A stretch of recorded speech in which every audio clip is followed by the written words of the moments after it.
That's my little smiling happy face for you. Good evening, everyone. Welcome along to tonight's Chris Reardon Live from the Chapel Hill Marina in Lincolnshire. Here we are at the beginning of another month, boys and girls. Hope you're well. It's been a busy day here. Oh, yes. Very, very busy today. We've had refurbishment works going on at the luxury Waterside Media Centre here in the Chapel Hill Marina in Lincolnshire.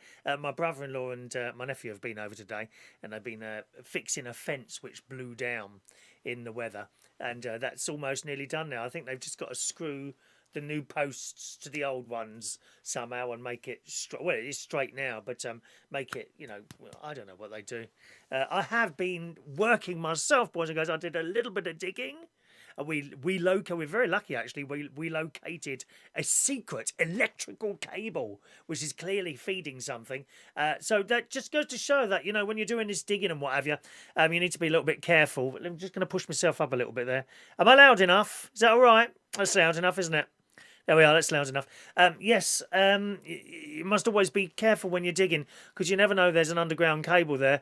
I myself, many years ago, I managed to slice through the satellite dish cable that was just casually buried in the garden. So, always be careful while you dig.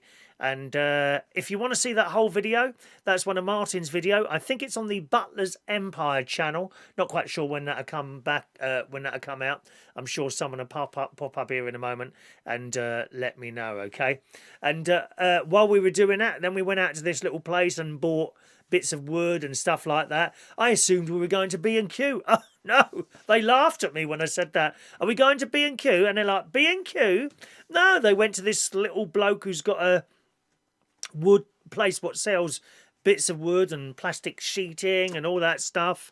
I can't remember exactly where it was now, to be honest. You kind of went down this dirt track. You wouldn't know about it unless you knew it was there. It's one of those sort of places. And there you go, kind of down there, and there's this yard with a few lads working away, and a very pleasant experience, to be honest. And they had this most gorgeous dog.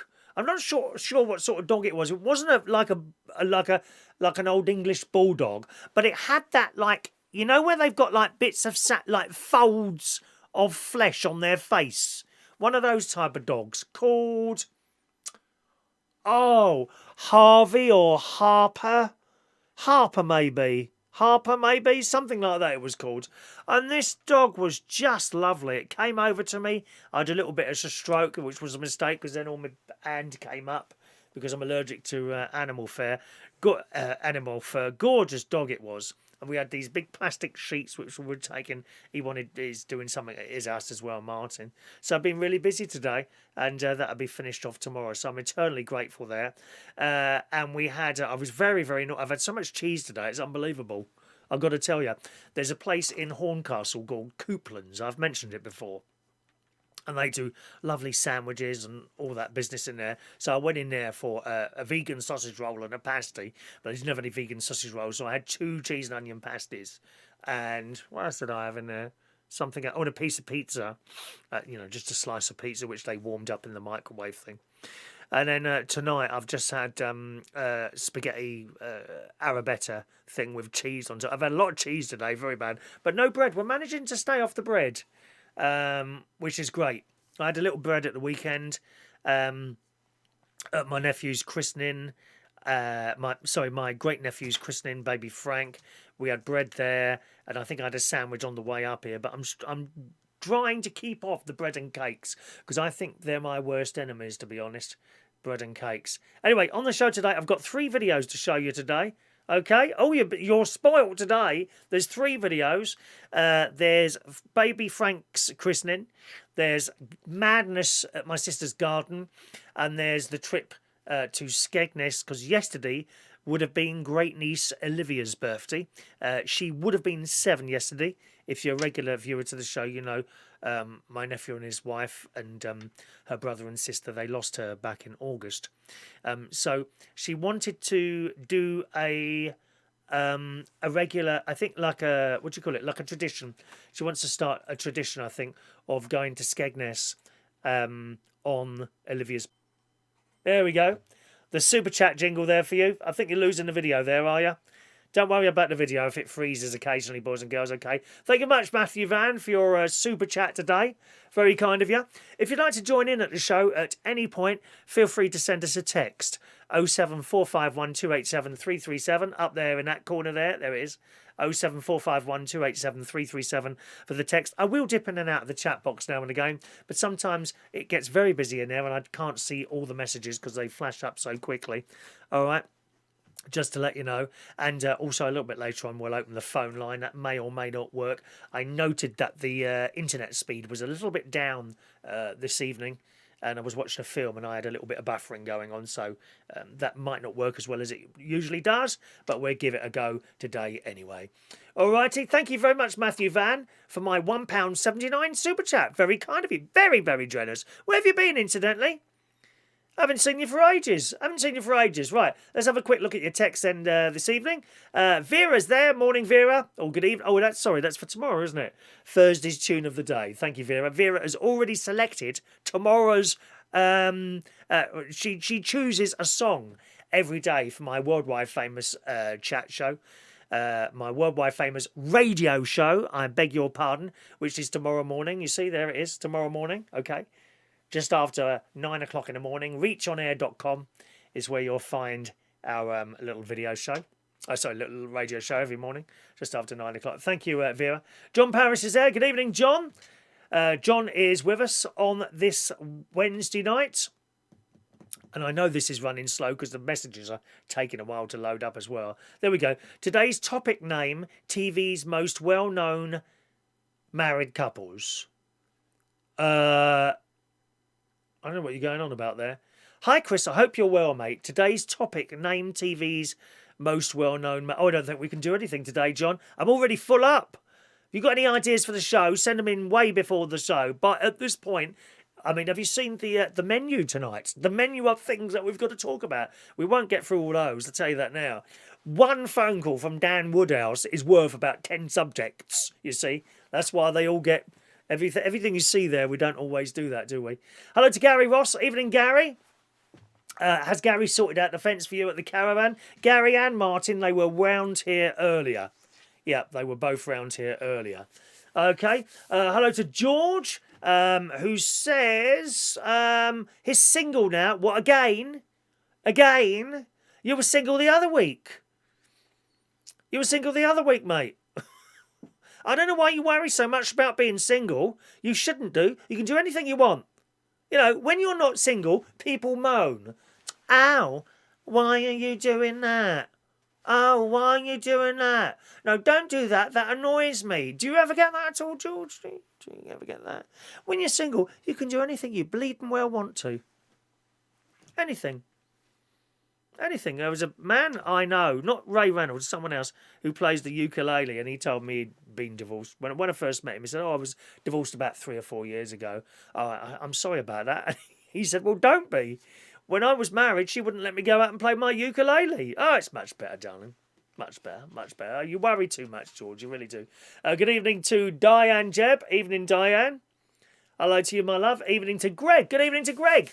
Evening, Greg. Welcome along to our show, Greg. Maureen's there in London. Good evening, Maureen. Hello, darling.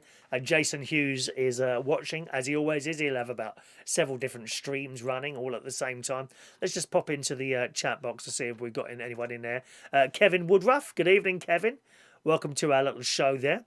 Gizmo White. Good evening, Gizmo. I love that name, Gizmo. That's fantastic, Gizmo. Is that all we got there? Let's have a look. Here's Rachel. Good evening, Rachel Wheatland. Evening, Rachel. And Matthew Van, who kindly sent us a super chat very early on in the show. I can't believe it. Why have you sent a super chat so early, Matthew? You might not like the show. No refunds, darling. Good God, though. Once it's gone in, it never comes out. Sorry about that. There's Gary. Project Man is in the house, my nephew. Evening, Gary. Scrolling down a little bit there. Let's see if anyone else is in the house. There we are. Jason's only got 4 streams going tonight. Why, is it a quiet night, is it? Was it Gary? Yeah, Gary was telling me, my nephew was telling me, there's not so many live streams anymore, which is a bit of a shame. I don't know why that is. people, I don't think you get that many people watching live streams, but as far as I'm concerned, that's fine. It doesn't really bother me, you know, as long as there's a few people there. It's not like there's, I mean, everyone wants thousands and thousands of people watching. Of course they do. Of course they do. But it doesn't matter to me that much, you know, otherwise I wouldn't be sitting here now. What have we got now? I don't know, 20, 30, something like that, I suppose. Doesn't bother me. Yeah, don't really bother me. George, why are you crying again? Stop crying, for God's sake, man. Man up, will you? Be a man. I hope to be a man one day. It's probably quite unlikely at this point now, though. But yes, be a man, George. For Christ's sake, don't cry. You can do things now. You can do things. Do you ever have a woman in your life and, oh, you can't do that. Oh, you can't do that. Oh, no, you can do anything you want, and that's it. Thank you very much. Let's just hope there's no nuclear bombs coming over tonight. Not before the end of my show, anyway. Good evening to Vera. She loves the intro and your jacket. Thank you very much, Vera. Yeah, that's the one we use up here. I've got a couple of different ones up here. I've got a nighttime one and a daytime one that I use down up here. Okay. Sometimes I play the daytime one, which is very, very colourful and Lincolnshire-like, shall we say, you know, like farms and fields and things like that. All right, thank you, Vera. And good evening to John Child. Hello, John. Long time since you've been to the karaoke, my dear. There's always a place for you at Central Station if you want to come and sing along. And John says, evening, Chris. First time watching a show. Have I missed much? No, nothing. Nothing exciting happening here, mate. It's just me rabbiting on as always from my various different subjects, the first of which today is, where would you find crushed skulls? Now, if you listen to the radio show, you'll already know what this is about. And this will lead us nicely into our first little video today of great-nephew Frank's christening, which was on Sunday. So after travelling up here to Lincolnshire on Saturday night after work, lovely, easy drive, no faster than 55 mile an hour on the motorway. Very happy to sit there. Got here around about 2:10, which was about 20 minutes earlier than I normally get here for some strange reason. I wasn't going any faster, so I don't know. And the only thing I can think of is that I left, well, I know for a fact I got out of the pub really early on Saturday, like 7 minutes past 11. I was in the car. I'm seriously not quite sure how I managed that. See, the secret is, the trouble is at the end of a night, you've got people who kindly, nice people, want to say goodbye to you. And all that's on your mind is you want to get out that door as quickly as possible. That's the thing, you see. But I managed to get out by 7 minutes past 11, straight in the car. And I seem to remember getting mostly green lights coming out of London. Probably that was something to do with it as well. And not too much traffic. Anyway, I got here about 2:10. Bought my bags in, went to bed, got up, and then it was christening. 11 o'clock at St. Peter's Church in Woodall Spa, and I got in there, and I was one of the first in. There was a few people. It was also a regular mass there, so they kind of, it's not like a separate service for the christening. They brought it in as part of the general service that they were doing at 11 o'clock in the morning. So there were already some people sitting at the front, which I spotted. I couldn't see any close family members, like nieces and nephews and things. So I thought, well, I'll wait down the back. And there's always a lady in there. Her name's Liz. I'm not sure what her title is, if you see what I mean. You know, like vicar, choir, organist. I'm not quite sure what her title is, but she's got something. And it's a Church of England church. So, and she carries this stick.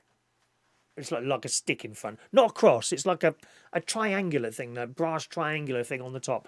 I'm not sure of that because I'm not Church of England. But you must respect all religions if you ever go into their places of worship, whether that be a Christian one or a Buddhist one or a Jewish one or Muslim. You know, do what they do. It's only respectful, isn't it? You know.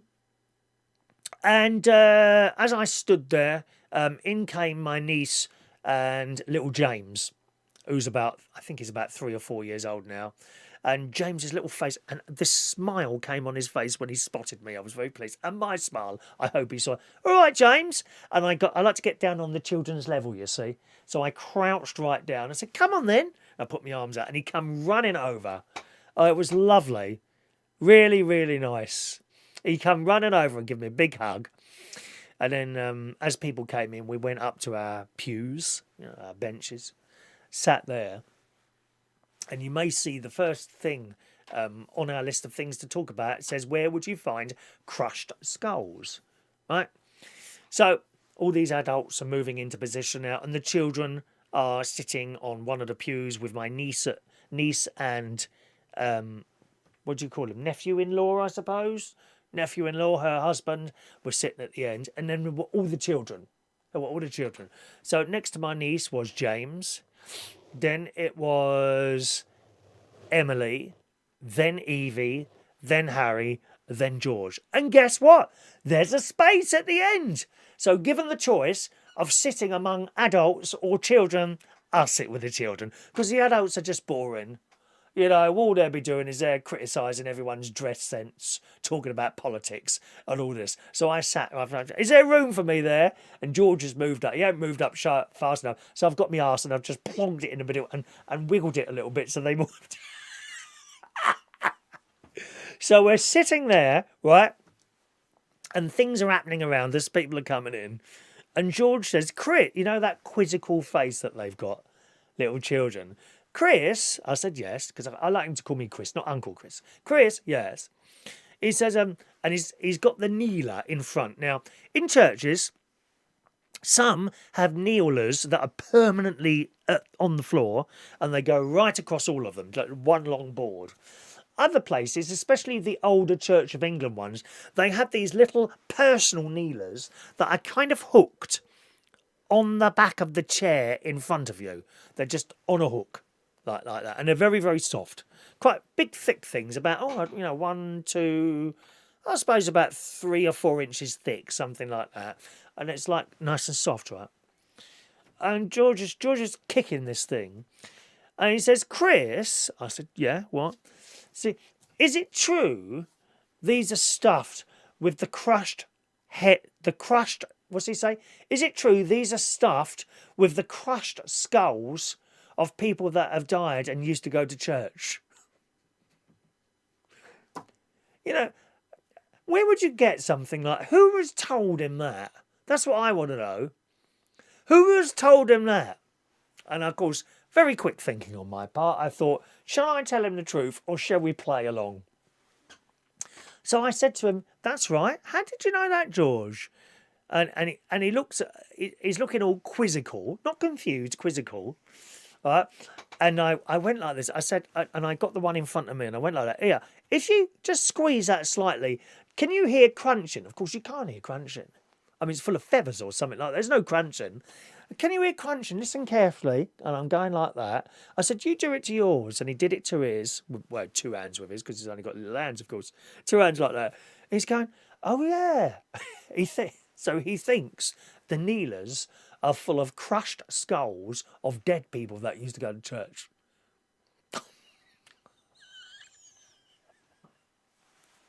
I love it. It's just some of the stuff that they come out with sometimes.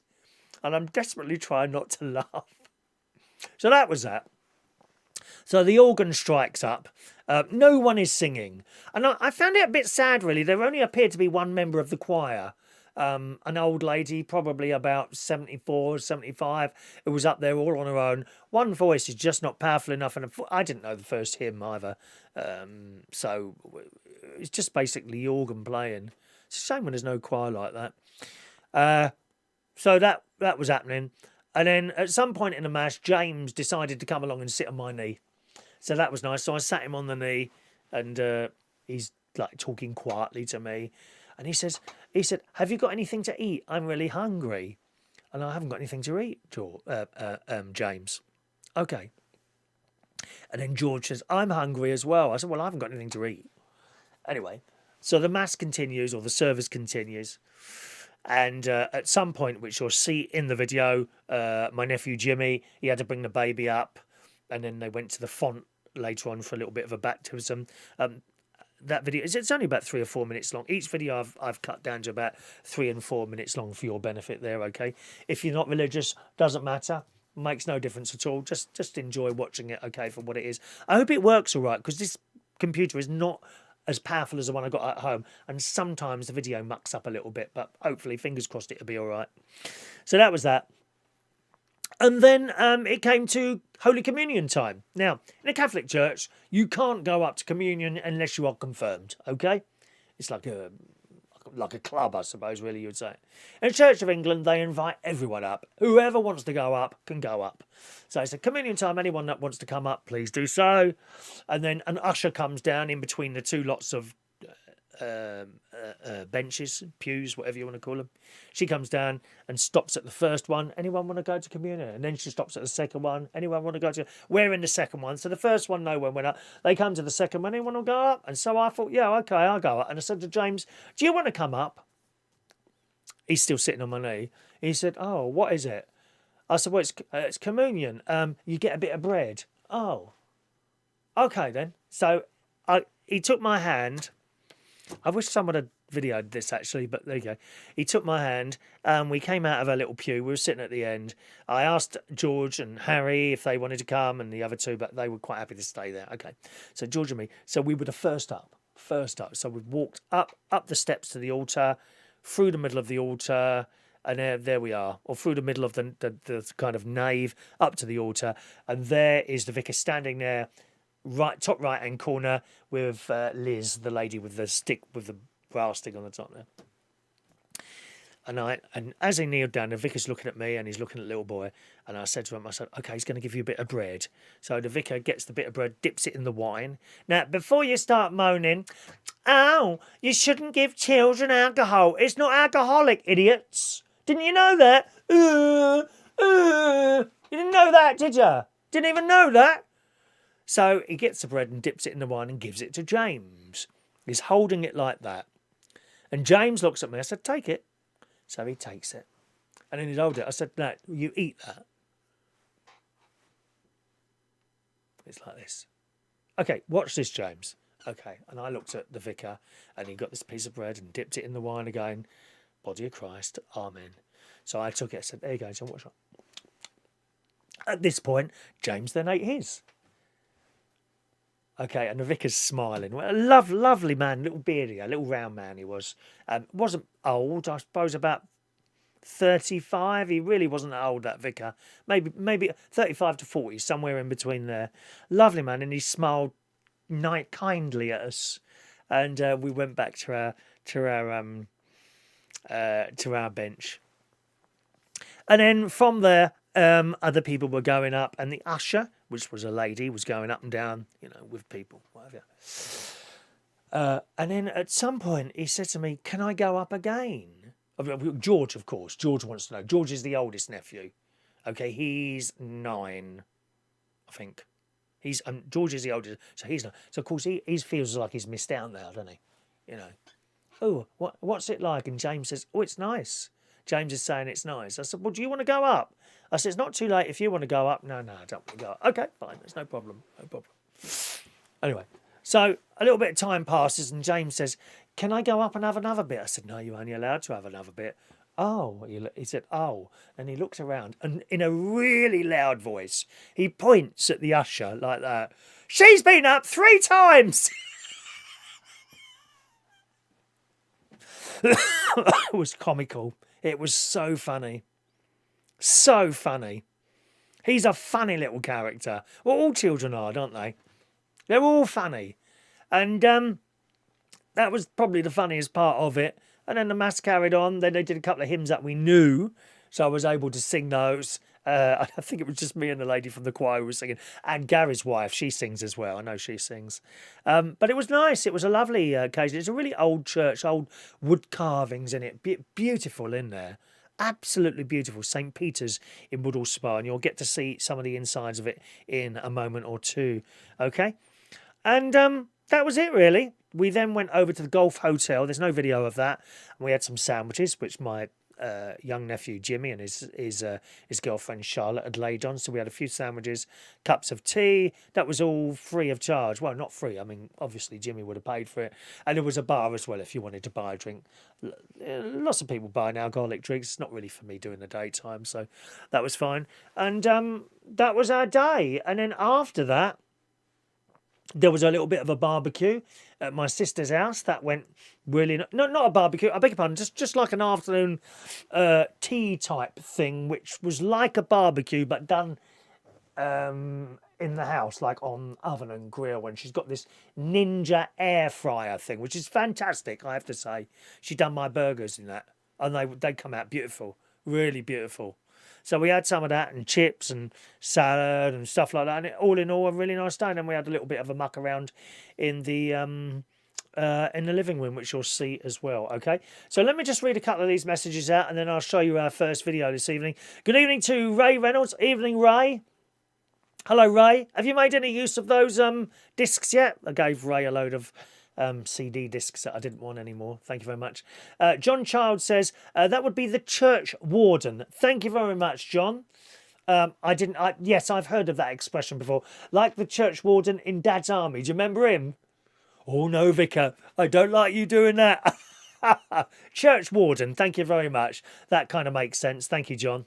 All right. In the chat box there, Rachel says, I went up with my grandma years ago and put my hands out ready to get some bread, but he just put his hands on my head and said a prayer. I mustn't have been worthy. Well, you are into devil type things, aren't you, my love? Ghosts and spirits and coffins and stuff like that, Rachel. He probably knew something you didn't at the time. He knew which way you have turned to the dark side.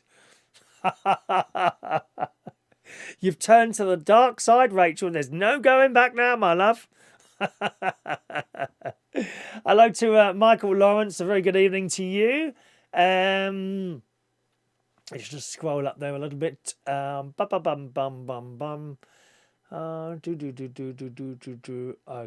think there's nothing of interest there, is there? George says my nan's had a go at me. That's why I'm crying. Oh, don't worry, George, darling. It'll soon all be over, my love. It'll soon all be over, my love. Matthew, that's it. Nothing of interest there, really, for us. Okay, doke, boys and girls. Right, let's run our first little video. It's got sound as well, okay? Worry not. This is Frank's christening. Enjoy. Oh, I think I'm talking over this as well, aren't I? Yeah, because there's no talking already done. So here's the church. Beautiful old church. Look at that. Now, if someone makes those for the top of the post boxes here, in this area, it doesn't get nicked, I'm pleased to say. Wouldn't be able to do that where you live, Vera, would you, my love? That would be straight in someone's house. Gary, look round.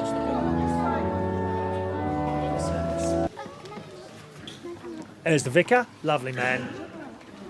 In about 35 he is, isn't he? Look at that church. Stunning, isn't it, eh? Here comes a bit of talking. That's Jimmy there with the baby. And that's his girlfriend, Charlotte. The parents and godparents are the sort of primary support, but this is something that we all do together.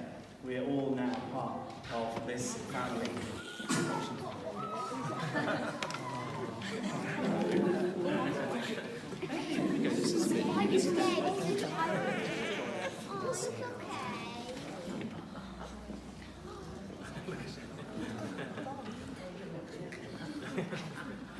Frank John Butler, I baptize you in the name of the Father, and the Son, and of the Holy Spirit.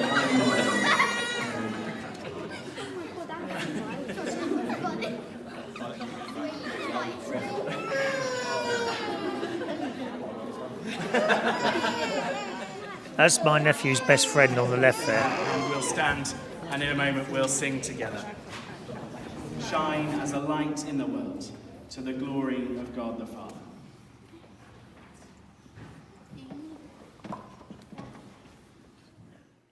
All right, my darlings, that's our first little video there. Do you see how my nephew is so proud of that little boy? He's all over him. Every night he gets the little bath out, and he has a bath, and not my nephew. I suppose they could get in a bath at the same time, couldn't they, really?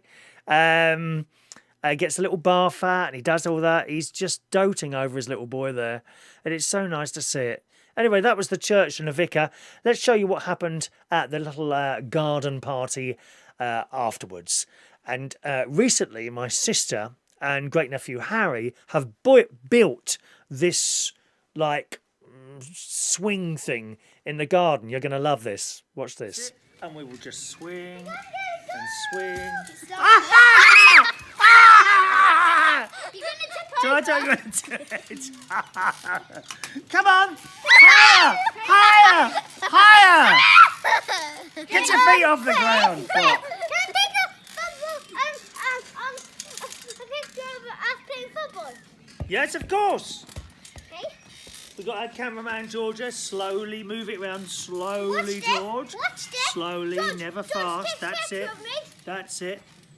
Yes, slowly. Whenever you move around, too fast. Slowly, yes. Cameraman George is in the house. Yeah, baby. Yeah! Time to stop. We're having chips. Chips. Hey!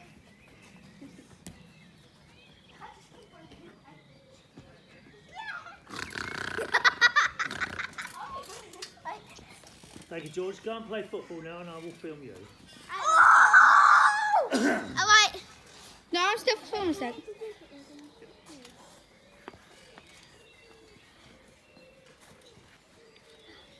George, Chris wants you to go play football and can video you. Foul! Can you hear all the birds? That's George. Chris! You slowly move it around. No, at the back is Harry.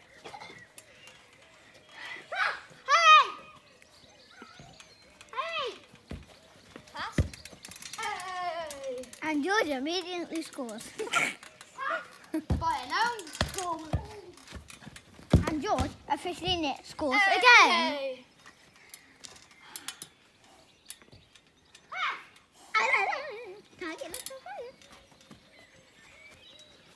Oh, that's fair. How was that fair?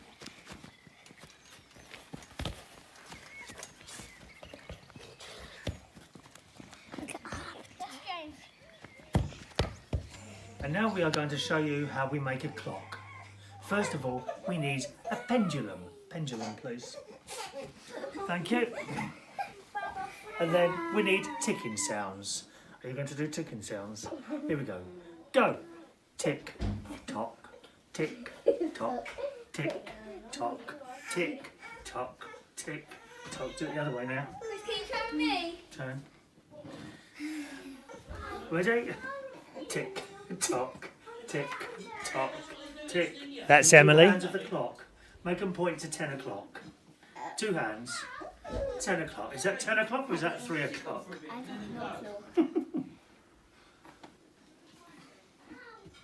Go. And that's Evie. Tick, tock, tick, tock, tick, tock. Oh dear me, tick. I'm going to do this when you're 18 years old. Tock. Ah! There we are. And that was the afternoon's activities. Fantastic. Absolutely fantastic day. It really was. Best day of the year so far was the christening there. Alrighty. Let's have a look at Gary Ross says disco in the polytunnel. Yeah, it could have been actually.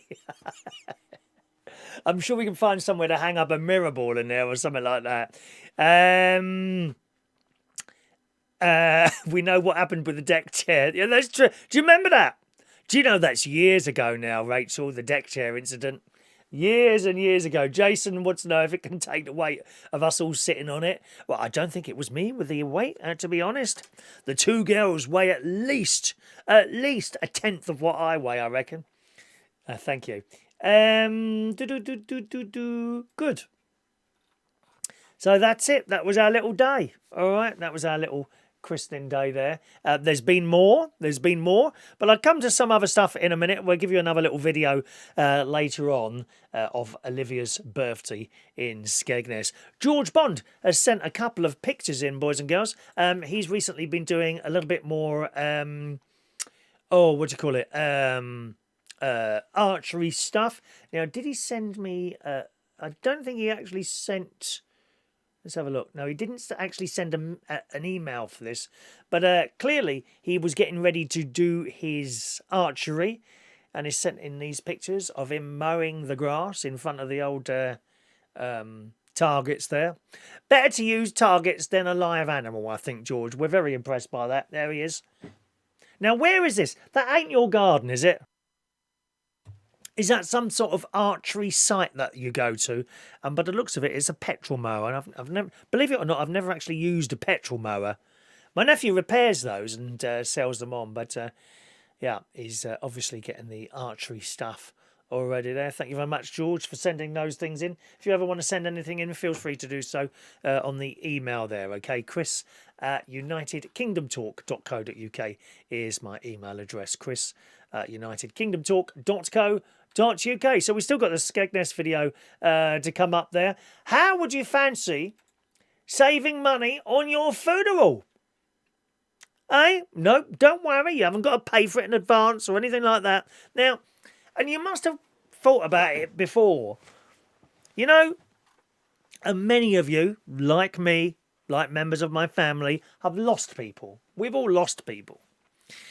Only to go to the funeral place and perhaps being quite unable to believe how much they want to charge for a box and a couple of cars and some people to walk in front of the coffin.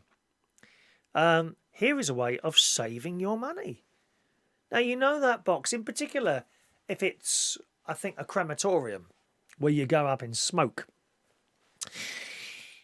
What is the point of spending all that money on a box and buying it, only to have the thing gone up? Actually, I don't know. I mean, did they actually put the coffin into the crematorium ovens, or do they take you out first? I don't know how that works, to be honest. But let's assume, for the purposes of this little program, that in actual fact, the coffin goes in as well. Okay? Same with a burial. You put the box in the ground and cover it for earth. You know, so all that money you've spent on a box, you've had for about a couple of weeks, it's gone. Here's a way to save money. It appeared in the Metro this week. Some funeral directors are now offering coffins for rent to cut down the cost for families. An average funeral runs to thousands of pounds, with coffins a major contributor. The cheapest wooden coffins on offer by Co-op Funerals on their website are £450 for a box. £450 for traditional oak, cherry or maple, while their most expensive standard coffin, which is a white rose casket, is £2,650. Even a cardboard coffin, right? Those that are into the whole ecology, I mean, I would imagine that any coffin that you put in the ground, it's going to be made of metal, isn't it? Of wood, generally. And you could argue that cardboard is a kind of form of wood, really, couldn't you? But obviously the cardboard one is going to break down quicker. But even the cardboard one is £450 for a cardboard coffin. And it says here, with many families struggling with increased costs of electricity and fuel, finding the money to pay for an expensive funeral is an added strain. The National Association of Funeral Directors, do tell me, is this something you might do? Told The Sun that increasing number of funeral providers are offering coffins which can be fitted with a removable liner that can be rented and reused. Now, I've got to tell you, this makes sense to me. This absolutely makes sense to me. A spokesperson said there are many ways to keep the cost of a funeral within a budget while making it special, provided it is clear what is being provided. This is one of several choices available that may now assist families. Their rented coffins are used in the service and even in the burial, but are later removed, with the deceased person being later cremated or laid to rest in a simple wood or cardboard liner. Dorset business Woven Farewell offers willow coffins for rent, which go for around £250 to rent it, instead of £750 if you want the thing buried as well and just left in the ground, slowly rotting away. I mean, think about it. What is the point of that? I certainly don't think it's any less respectful to be buried, perhaps as you see me now. Is there anything from being buried like this rather than in a wooden box? And at the end of the day, we all become part of the earth again. If you was to go in, not in the box, I would imagine that you become part of that earth a lot quicker than you would do if you were surrounded by, I don't know, half an inch of wood or whatever it is. Founder Sophia Campbell told the newspaper, if we can rent items for other events, such as marriages, then why not death? Marriages? You know, people, you don't go out and buy, I don't know, 100 dinner plates, 100 glasses, 100 items of cutlery. You don't go out and do that, do you? You rent them. You rent them. Why not for funerals? I get it. Would you do this? Would you do that? Or you'd be quite happy?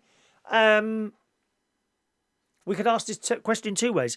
Would you be quite happy to rent a coffin for a loved one? Okay, first part of the question. And would you be quite happy that someone would rent a coffin for you? Two parts of that. And strangely enough, I'd be quite happy if I knew someone was renting a coffin for me. But to put a loved one not in a coffin, I'd think twice about, strangely enough. Better for the environment, of course, to just go in kind of as you are, if you see what I mean. This lady, Sophia Campbell, says, I aim to make willow coffins accessible to lower income families without compromising on quality. US provider Everplans, which offers rented coffins, says on its website a rental casket is a casket that has a removable interior. A body is placed in a simple wooden box and then a box is placed inside the casket. Did I say casket? Casket. Giving the appearance that the body is actually in the casket. I don't have any problem at all with that, do you? In fact, the body never touches the casket and the wooden box is easily removed after the service. The body then can be buried or cremated as usual in the simple wooden box, and the funeral home can reuse the rental casket. Now, are you okay with that?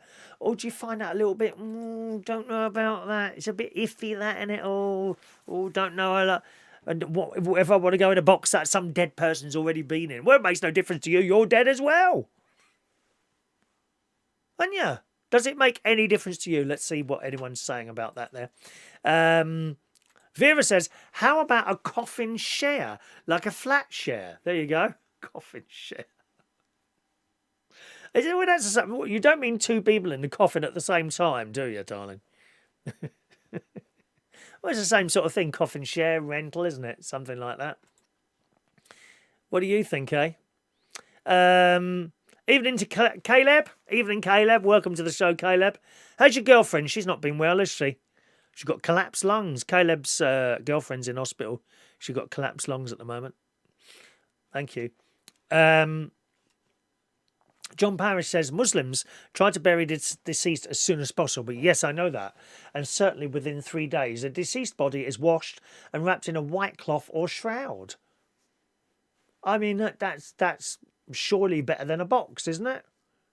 It's just some sort of material and then placed there and it kind of goes into the ground fairly quickly, doesn't it,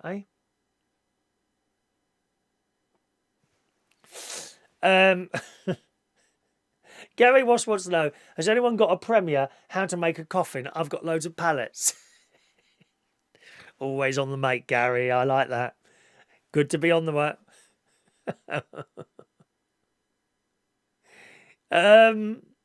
Jason, get a used coffin much cheaper. You need a good shovel, though. Oh, Jason.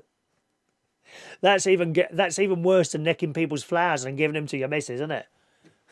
You never have to buy flowers. Just pop down to the cemetery. Have a look. There'll be some fresh ones there, guarantee. Rachel says you can get a coffin on eBay for less than £150. She's got one. Her husband bought her one for her birthday, either last year or the year before, I think it was. £150 for a coffin. There you go. John Parrish, bin bags in Essex. Jason Hughes just put me in the Greggs reusable bag. Do they have reusable bags in Greggs? I didn't know that. You know when we bought our cheese and onion pasties earlier from that place, Couplands? So I started eating the pizza because that come out the oven first, the warm up thing, you know. And the pasties were still in the thing being heated up a bit, warmed up, more like warmed up. So I'm eating my pizza and I finished the pizza and I put these bags on top of the counter. I said, "Is it okay to leave those there, my love, for your bin?" And she said, "Oh, I'm sorry, we haven't got a bin here." I thought that's a bit odd. Why wouldn't you have a bin there? I just think she was being a bit awkward, didn't you? She could have reused those bags. Huh? Very good to recycle. Very good to recycle. I'm really pleased, actually, because I had fake... One of the things we've done today is... And those are the fellas watching this advised me to do this on here as well. Some of you. We've removed the fake grass from my veranda going around the caravan. So all we got now is wood, because after inspection, Martin thought it was rotting a bit. So we've completely removed that now, and it's just wood outside, which now needs to be cleaned a bit, and maybe I think you brush something on it, don't you, to protect it from water and all that business. Now I've heard that people use literally a brush for that, you know, a sweeping brush. What's that called? Sweeping brush? A road sweeping brush. A sweeper? A broom! A broom! I just don't get these words sometimes. Some people use a broom for that. I think they pour this stuff on and then just use the broom and it dries on. Now, I said that to Gary today, but he said, no, you've got to let it dry off first. So presumably you need a week or so of completely dry weather before you do that. But the fake grass, I was all getting ready. I was going to take that down the local dump here in Kirkby on Bain, I think it is. I was going to take that down there this afternoon. But Martin said he thinks he had a use for it outside my nephew's part of the house. So I'm always pleased. And that stuff's expensive, isn't it? Isn't it called AstroTurf? Fake grass or something like that. That stuff is quite expensive, and you don't really want to be throwing it away if you don't need to. So we found a use for that, which is great news. Great news. They took that away and reused it there. Always reuse things, you know. Try and, even if you've got something in the house, you know, it might be some like electrical gadget or something like that, maybe. Give it away. Even if you can't sell it, just give it to someone rather than chuck it down in a bin. And it's then wasted, isn't it? Hi to Mark Jones. Evening to Mark Jones. He's joining us today. Hello, Mark. Hope you're well there. Let me scroll back down to the bottom there. Gary Rossett says, probably not drying out, absorbing the rain. Oh, no, because I pulled back a piece the last time I was up here a month ago. And before today, like yesterday, I looked at it and it was dry. It had dried out. Whereas with the grass on top, that will never dry out. And whenever we pulled it back, it was like damp underneath it, you know. So we've got rid of that now. Caleb, his girlfriend's sorted out now. I'm glad to hear that. Very glad to hear that. Jason's got the Circle of Doom. Looks like that'll be your end rather than this end. I haven't got any cutouts at all here. No cutouts at all here. It's your end. Bad things you got there. How kind, Rachel, sending healing prayers directly from the coffin to Caleb's girlfriend. Thank you, darling. Okay. Now, talking of the... where's me have a little story on this sort of thing here. Talking of coffins and things like that, there's one here. Again, a story in the Metro this evening. A funeral in Peru. Now, isn't that where that bear lives? Paddington Bear. Isn't he from Peru? The darkest jungles of Peru. Have anyone been to Peru? I bet John Parrish has been there. Have you been, John, to Peru? He's been everywhere, John Parrish. A funeral in Peru was dramatically interrupted when knocking was heard from within the coffin. Now, this is one of my fears, this is. Waking up in a coffin. That's one of my fears, that is. There was a film on some years ago. Does anyone remember what it was called? And these, I think, terrorists had buried someone in a coffin in the desert or somewhere like that. And the entire film was a camera in the coffin. And he had like a mobile phone, and I don't know what else he had in the coffin. Can't remember the name of the film now. Hang on, let me see if I can find that film within a coffin desert. Buried. That was it. Buried. 2010 it was. It's a good film, actually. Stars Ryan Reynolds.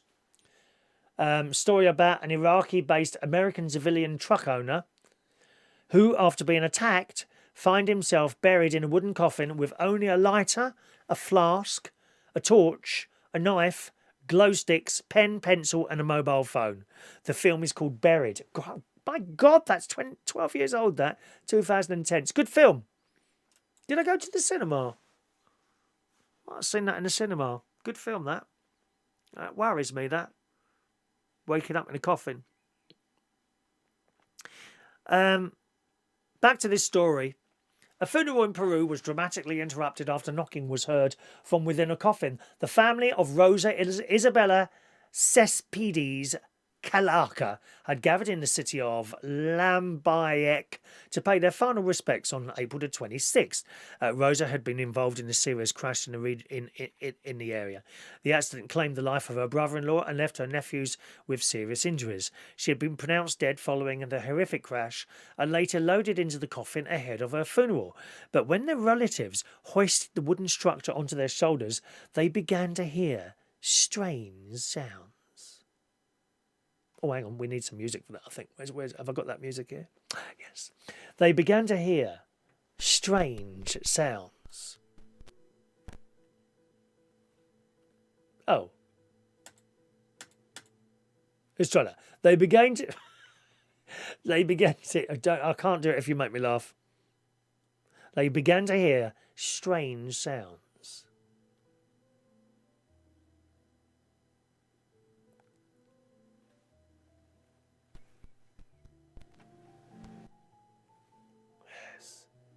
Hang on, is that the right... I've got the right fader up there, yeah. Oh, sorry. Very, very strange sounds. They lowered the coffin. When they lowered the coffin and opened the lid to find a weak but very much alive Rosa peering up at them. Oh, my Lord. Cemetery caretaker said she opened her eyes and was sweating. I immediately went into my office and called the police. Shocked relatives rushed Rosa, still in her coffin, to the referential hospital. Once there, Rosa was found to have weak signs of life and was hooked up to a life support machine by medics. But her condition tragically deteriorated and she died just a few hours later. Oh, my Lord. See, that does worry me, that being buried in a coffin. It's not the only one like that we've got today. A pensioner whose nursing home staff thought he had died turned out to be alive just as his body was about to be taken by a crematorium. This one's in China. Bizarre footage had emerged on Chinese social media showing the moment baffled workers unzipped a body bag, this is in the Sun, after staff noticed a movement as he was put into the hearse. They've launched an investigation. My God, the man was found alive after being put in a body bag. The clip shows officials in protective gear hauling a yellow body bag from the hearse. They can be heard telling staff to open it, and one person says, "You come here and see if he's dead. He is still breathing. Didn't you see he was moving?" The unverified footage from May the 1st then shows the body bag being peeled back, revealing the pensioner is indeed still alive despite carers thinking he died from COVID. Oh, my God. Now, you can see, you know, there's reason to be worried by this, isn't there? Eh? God's sake. Frightening. John Child says, when my mum passed, she was on benefits, so limited funds. The funeral company were chasing me for the £2,000 shortfall, and in the end, I said to them, I don't have the money, and what were they going to do? Dig her up? Needless to say, they didn't chase me any longer. Well, I'm glad they didn't dig her up, John. Thank you, John. Paul in Wimbledon. Hello, Paul. Evening, Paul in Wimbledon. Said there's an entire CSI episode directed by Tarantino with the guy in the coffin. Thank you very much for that. And he's in Liverpool. Paul in Wimbledon is in Liverpool. I must change that now. Are you living in Liverpool now? I think, Paul, are you? Can you just come back to me? Then I can change your title on your name thing there. John Paris has never been to Peru, actually. It actually happened waking up in a coffin. What did? Eh? Never been to Peru. It actually happened waking up in a coffin. Don't get that, John. That's what you've written here is you've never been to Peru, end of sentence, and then it actually happened waking up in a coffin. What did? Oh, I don't know what you're saying there. Right, chat box. No one there. Okie doke. Okie doke. George has just texted in again. Remember the garden there I showed you of George? He sent some pictures in there. Where is it now? George Bond's garden. It is his garden. He says that I'm only joking. It's not. It's a place where I go to do my archery. So that, just want to point out that is not George Bond's garden. Thank you, George. I had a feeling it wasn't yours. It's very nice. Paul's in Ashford. Right, let's change here. Previously Amsterdam, just in Liverpool for 2 weeks. Right, let's change that to Ashford now. Just a moment. Paul in Wimbledon is about to become Paul in Ashford.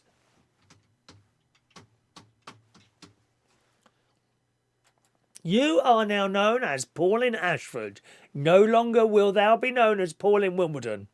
All right? Thank you very much there. Good. What else have we got on the show today? Let's have a little look. Is this why we are getting fatter? How many of you order stuff on the Deliveroo? And I've said this before. I said this to you before. There's no real need anymore, I don't think, to leave the house, is there? As long as you've got money, you can pay all your bills from your computer. You have your food delivered from, I don't know, Waitrose or Sainsbury's, wherever you have your food delivered from. People come and bring you electrical goods. No need to leave the house or go to any shop. And of course, you can even get fast food now. And they think they were asking, is this because we're having stuff delivered? Now, I don't have any food delivered at all. I'm too tight to pay the extra £5. Okay? I can't understand people who just can't be asked to get off their fat arses and get in the car, at least get in the car or walk down to their local fast food outlet and buy themselves another 2,000 calories of food. They can't even be bothered to get their fat arses off the chairs. Okay, if you're disabled or something, I get it, yeah, so life has become easier for you. But for those people that can still move around, please, come on. That being said, of course, you've created all these jobs. Generally young people, you know my our very good friend London Eats. He's got his own YouTube channel, London Eats. It's great. And he talks to you while he's going around doing his deliveries. It's a great channel, it really is. And if you go over there and join him, please say that I sent you to him, Chris Reardon. All right, United Kingdom Talk, whatever. So it has given people jobs. Low-paid jobs, I'll give you that, yes. But nevertheless, jobs, right?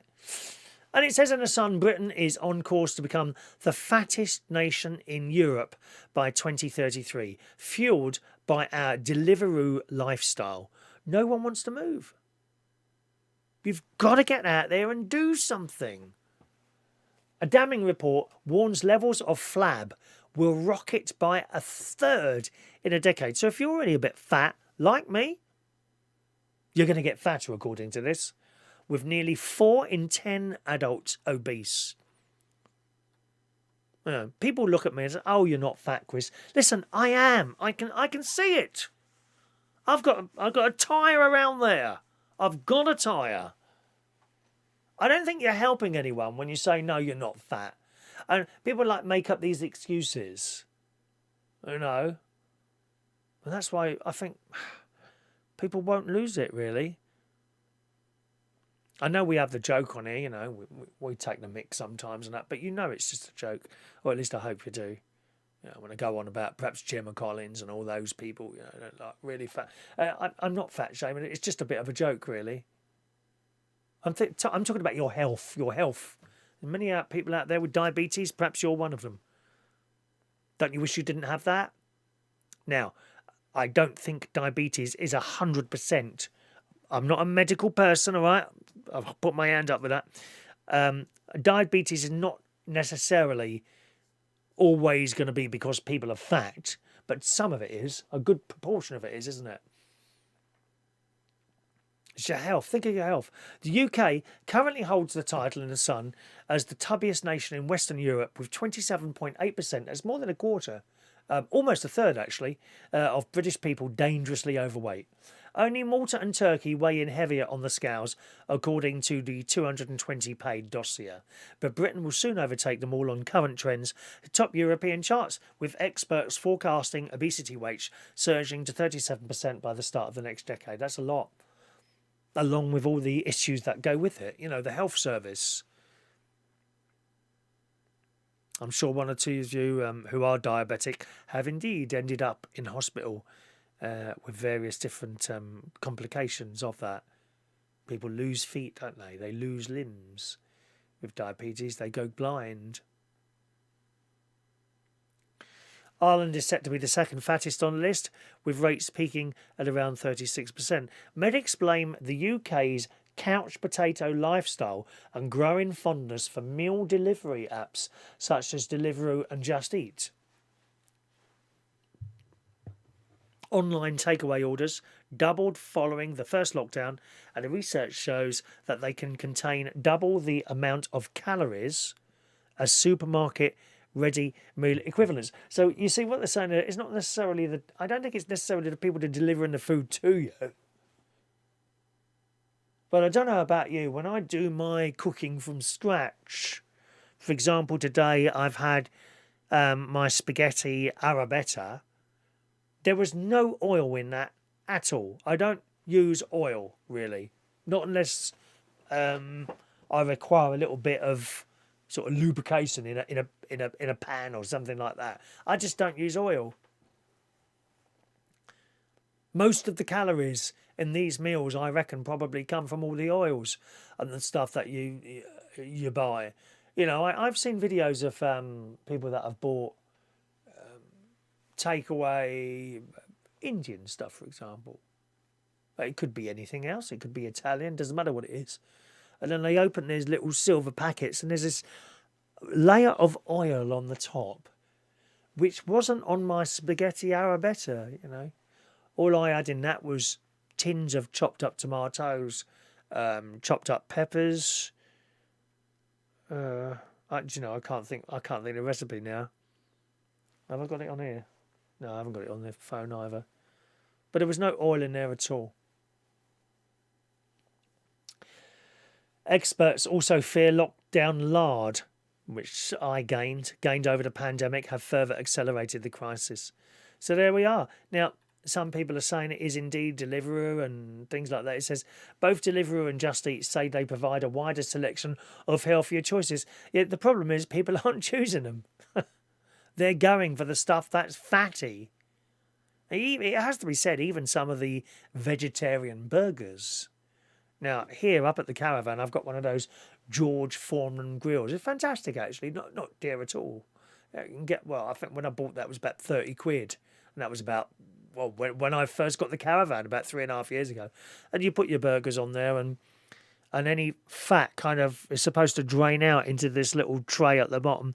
And it has to be said, certain burgers that I put in there do create a bit of fat. They're vegetarian, but I put the cheese and stuff in there and it drains out. You know, but it's still got a bit of fat in there.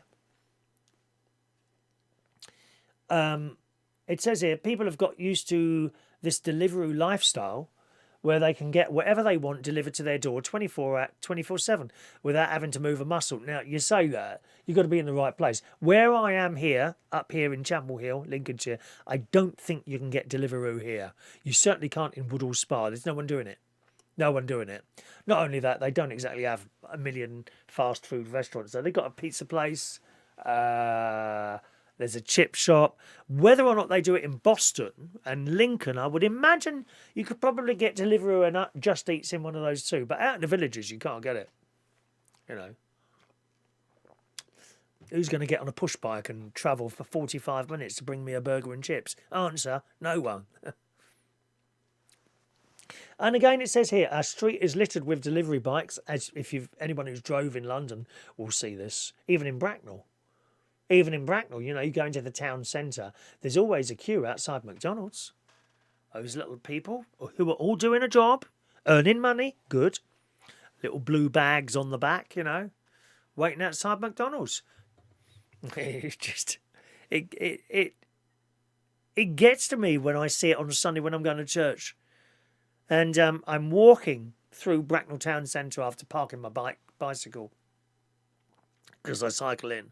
And I had to walk past McDonald's, and at 9:30, 10 o'clock in the morning, there is a queue, I kid you not, of Just Eat and Uber Eat bikes and people waiting inside McDonald's to pick up people's breakfasts. And it's beyond me that... What are they spending on their breakfast? 10 quid? 15 quid? Well, they could have gone to Aldi and bought, I don't know, a packet of cornflakes for less than £1. People were cooking for themselves or at least walking to the local chip shop. And it's true. It's true. We have had, me and my mate have had stuff delivered before. Not great deals of stuff, you know, occasionally. We had fish and chips delivered once and it was 25 quid. And then we went down to the fish and chip shop and it was like, I know, 17 quid. How much are we paying for this delivery? And with the McDonald's, we twice ordered McDonald's stuff from there to be delivered. And on both occasions, there was stuff missing. Now, this isn't the fault of the delivery or Uber Eats people. That's the restaurant. Because when they come and pick... If you watch the London Eats channel, you'll know all about this. Right? When they go and collect your stuff from the McDonald's, they don't stand there and wait for it to be done. It's made by the McDonald's people. Or whoever else that happens to be. Pizza Express. I don't know, whoever... You know, Mr. Wang's Chinese restaurant. Right? Whatever it is. When they get there, they are given a sealed bag to take to your house, right? It's not their fault that something's missing. That's the restaurant. And, you know, if one of those cyclists had gone in a bag and nicked one of your burgers, you'd soon know about it because the seal would be broken. Not their fault. Right, let's read some of your texts coming in there. Hello to Steve in Dagenham. Good evening, Steve. Hope you're well today. Hello, Steve. Great show, he says. I've seen on TV in India that they have open cremations with no coffin, says Steve in Dagenham. I've seen one of those, Steve. It was a transsexual person, actually. And this is about 8 to 10 years ago. Her name was Sade. And she was going through the change, you know. And... on her 40th birthday, she died the next day after her 40th birthday. And they had the funeral in Brighton, and I went down there because I'd worked with her. She also did a little show. She did, do you know, And I'm Telling You. And I am telling you, I'm not going. From the Dreamgirls. She used to do that number, and she was... amazing doing it. She's stick thin she was. Jealous, all jealous. Stick thin, beautiful. But she was a beautiful person and a nice person. She used to do this number. And she was hugely popular. And she died just after her 40th birthday. I went to the funeral in Brighton. And when we got there, just to let you know, it's an open coffin. Oh, okay, right, okay. So I tried not to show shock on my face. You know, you don't want to do that. This is someone... There's family there, and you don't want to... Oh, no, I'm not going to see that. That's just bloody rude. I always think people, you know, like they feel the need to express their opinions. No, not always. Not always, actually. No. But just because you don't like it doesn't mean you should say something. Don't go, then. Don't go. There's a lot of people out there, they seem to think they should express their opinion about something at all times and sod what anyone else thinks. It's a fairly new way of thinking. I say new, last 20 years or so. Certainly wasn't the case when I was a child. My mother and father, sometimes they held it in. They didn't say anything. Why do you feel the necessary to say something? Oh, I don't care, I want to say this. Well, fine. Make yourself look like an arsehole then, because you do. Anyway, so this was an open coffin. And I thought, okay. So the service went on. You couldn't see because the coffin was up on the altar. And, of course, you got the family at the front there. And then everyone else. And then the service finished. And, okay, if anyone would like to come up and say goodbye to Sade, just to let you know it's an open coffin, you're welcome to come up. I thought, well, I've never done that before. So I went up and it was like, her mother went up first and had a chat to her in the coffin. And other people came. Some people maybe touched her or kissed her forehead, whatever, Touched her hand in the coffin and I went up. I can't remember what I did. Can't remember, but I went up and said goodbye. I think you walk round, like in a queue like that, and that was fine. And then afterwards, the lid went on and went to the graveside and lowered. As it lowered in, this rainbow came out, which was just amazing, really. All right, okay. Greg says, I've always been very active, but I have been sitting around a lot recently. Yeah, I get that, Greg. You need to get out and do stuff. Do you do any sort of exercise at all, Greg? Bit of walking, perhaps cycling, bit of swimming. I do swimming. I haven't been actually since last Saturday because I've been up here. Last Friday, actually, because I've been up here. And even when I'm up here, I usually go swimming, but I've had stuff to do all week, so I haven't had time this time to go swimming, unfortunately. But yeah, that's what I do. Swimming, walking and cycling. John Child, totally agree. Some people don't even leave the house for basic exercise. Go to see some friends in Camden. They are both in their late 50s, both work, but get me to go out and do all their shopping and other chores. You see, and I think, John, as you get older, it becomes more important to do the exercising. I think once you go above 30... you've got to go and do something. I started swimming at around about 30, 31, and I've been swimming ever since. It's really important to do. And you don't have to spend money. Oh, I can't afford to go to the gym. Oh, is that your excuse? Is it? Oh, please do me a favour. Well, go walking then. Go and walk. And I don't mean for 10 minutes. It might start as 10 minutes. Because if you haven't done any exercise for years and years and years, 10 minutes walk will do you in. So start with a few minutes and then just gradually build it up. No one can run a 100-mile bleeding marathon straight away. You've got to build it up over time, haven't you? Eh? John says, yes, they're both in their late 50s, both work, but get me to go out and do all their shopping and other chores. They won't even come out to the pub. Sitting at home, drinking and smoking. On the other hand, I cycle at least 20 to 30 miles a day. That's a decent cycle, John. The most I've done, I think, was about 18 miles. That's from my house to Virginia Water and back. And I felt that on my arse. Do you know what I mean? That if you're not used to doing long bike rides, your arse really hurts as you're on that bleeding thing. And it doesn't matter how soft the saddle is, because my very good friend DJ Chris, he gave me a soft saddle and I changed it over. Admittedly, it was better, but still, after a few miles on a bike, if you're not used to doing long distances, oh my God, don't make your arse hurt. Oh, gosh.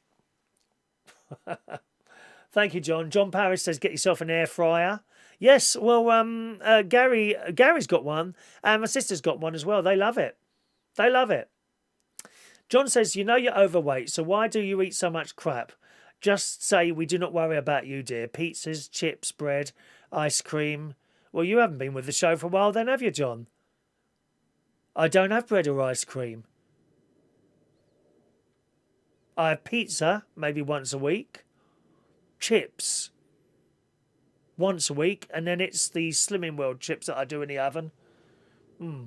Pay full attention to the show, dear, would you please? Thank you. George has broke the lawnmower. What, already? There's Sophie. Sophie's back from the hospital in time for your show. How did they blow your... Did they somehow blow your lungs up again, darling? You could have got Caleb to do that. He could have put a tube in your mouth when your lungs collapsed to blow them back up again. There you go. Yeah, I'm always here to help you. Only got to ask. Welcome back, Sophie. Greg does indeed do running, and he's got a gym in the garage. It's good for my mental health. Yes, indeed it is. What do you do when you're in your gym? Have you got like a telly in there? What do you watch? So we got the gym at the sports centre that me and my mate keep saying we're going to try that as well, I think, as well as the swimming now. We did up our ante a little bit now because we're used to the swimming now. But all the video screens just seem to be showing sports crap. I mean, how uninteresting is that? I mean, can we have some cartoons on? Scooby-Doo. Da-da-da-da-da-da. Scooby-Dooby-Doo. Where are you? That one, yeah. I'd rather see something like that than watch that. Or even the news. Sports. They're all sitting there watching bloody football and horse racing. How uninteresting is that? George, my stepdad broke the lawnmower and forgot to tell me to be careful because of the top of the lawnmower. As you pull the cord, it comes off. So guess what? I pulled it too hard and the top bit come off. Or is it out because you broke it again? Don't pull it too hard, George. Any of the lads will tell you, don't pull it too hard. You could damage it.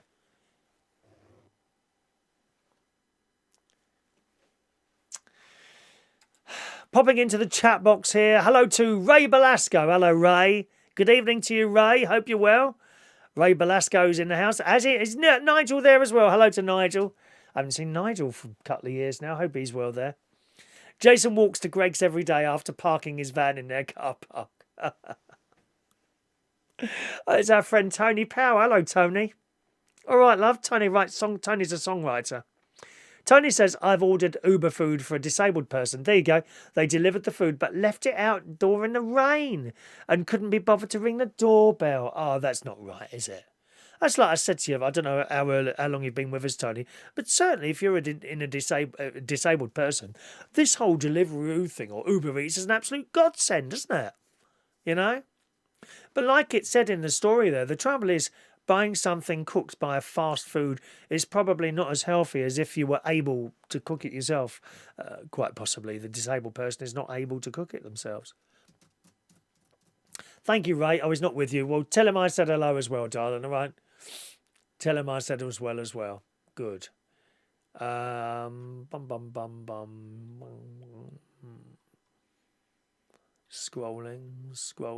There we are. Okay. Daniel's in the house. Good evening to Daniel. He's listening to the show from his bedside tonight. Are you in bed already? Gosh, he's in bed already. Blimey. All right. Okay, Dope Gang. I'm going to show you another little film here now. Okay. First of all, let me read you this story today. Now, I saw this on the news tonight. So I didn't include this in the menu of the show tonight. But Skegness, we've been to Skegness again yesterday. It's somewhere where we like to go once a week. Usually we go sort of in the evening. This time we went daytime. Okay. And we went for Olivia's birthday because she would have been 7 yesterday. But I was shocked and horrified. I'm now going to do a shocked and horrified look.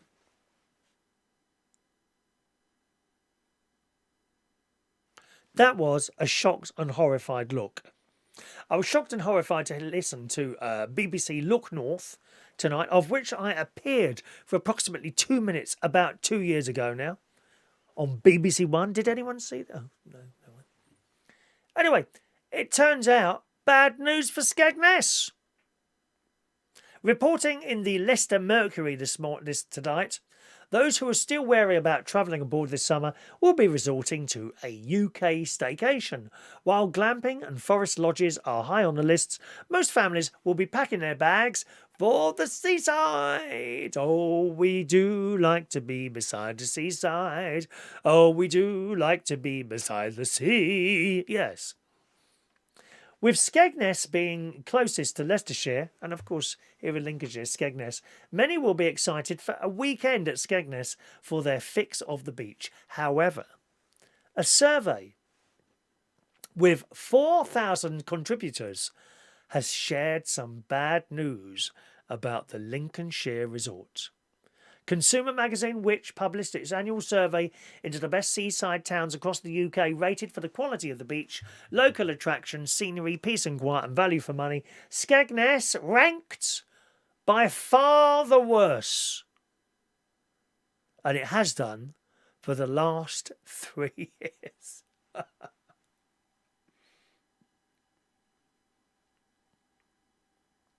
Skegness was the bottom of the pile. The resort gained 1 out of 5 stars in almost every category.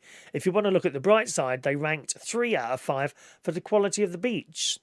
Some of the best loved seaside towns in the north also failed to score well. But Skegness, right at the bottom, and it's been at the bottom for the last 3 years. Can you believe that? 3 years. Now, I must admit, I think Skegness is what it is. There are certainly some people walking around there that you probably wouldn't want to bump into. We've seen it, but you just keep your distance from those sort of people, don't you?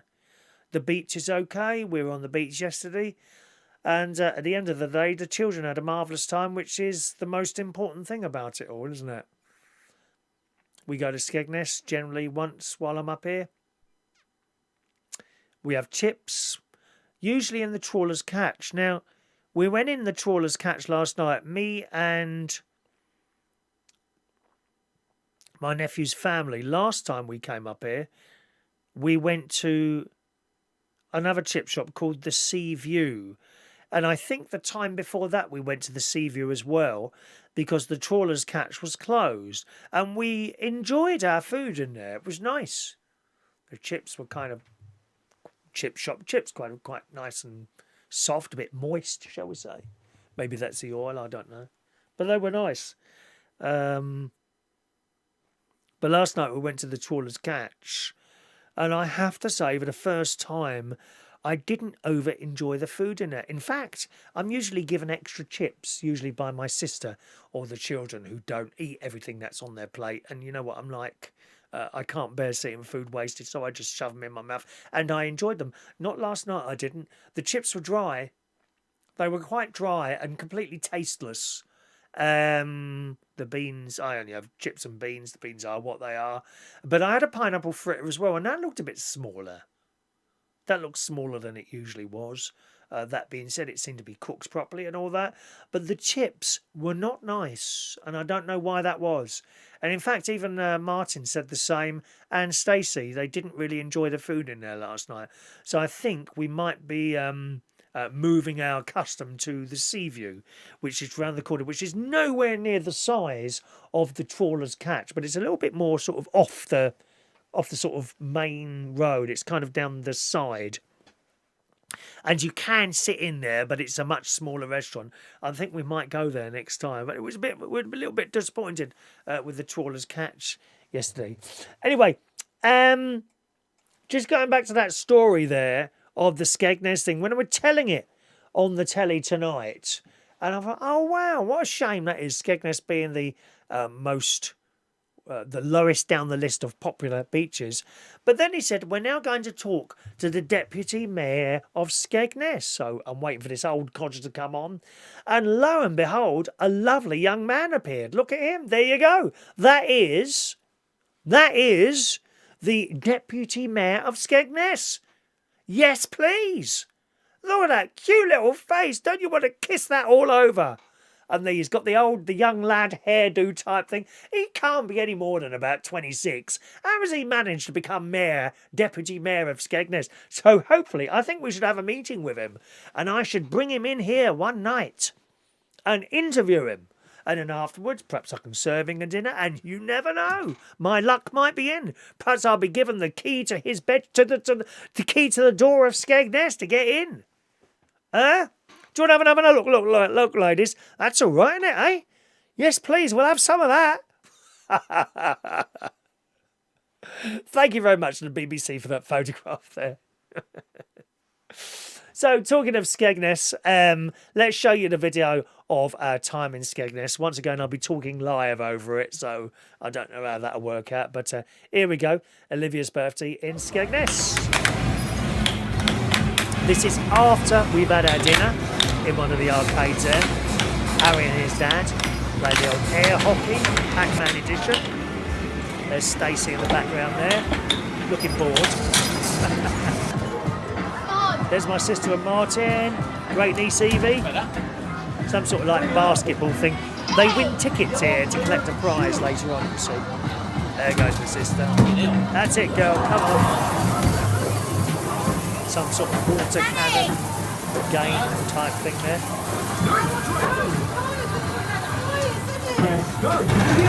That is actually water cannon. Great nephew Harry. There she is, shoving her money in there.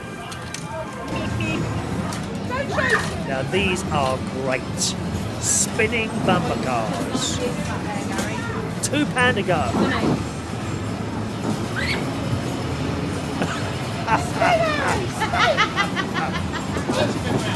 Harry, spin now! How do you spin? So, one forward, one back. One forward, one back.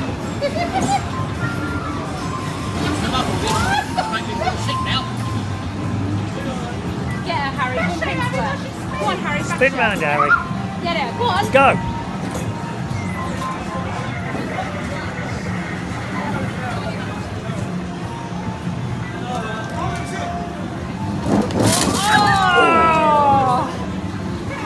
Painful.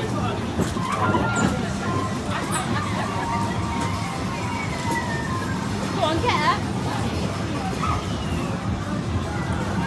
Full speed ahead.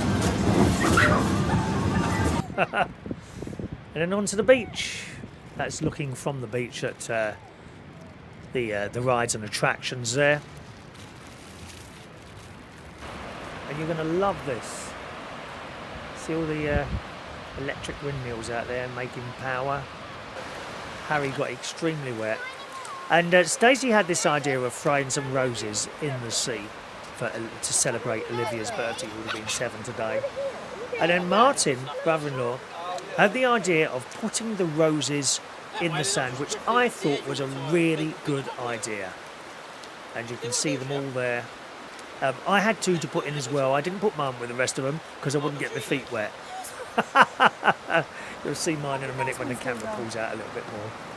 But Harry's not bothered at all by the wet or the cold. Look at him down there. Oh no, there's Evie comes to that. And that does create quite a picture when you come back there. There's my 2. Already put those in earlier. Look at that, eh?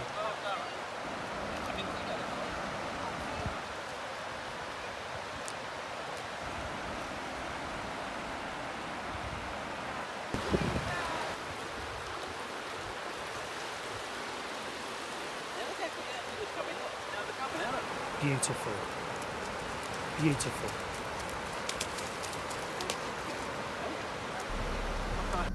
Yay! Happy birthday to you. Happy birthday to you. Happy birthday to Olivia. Happy birthday to you. Oh, pretty. You see that sparkler in the shape of a 7 there? Lovely.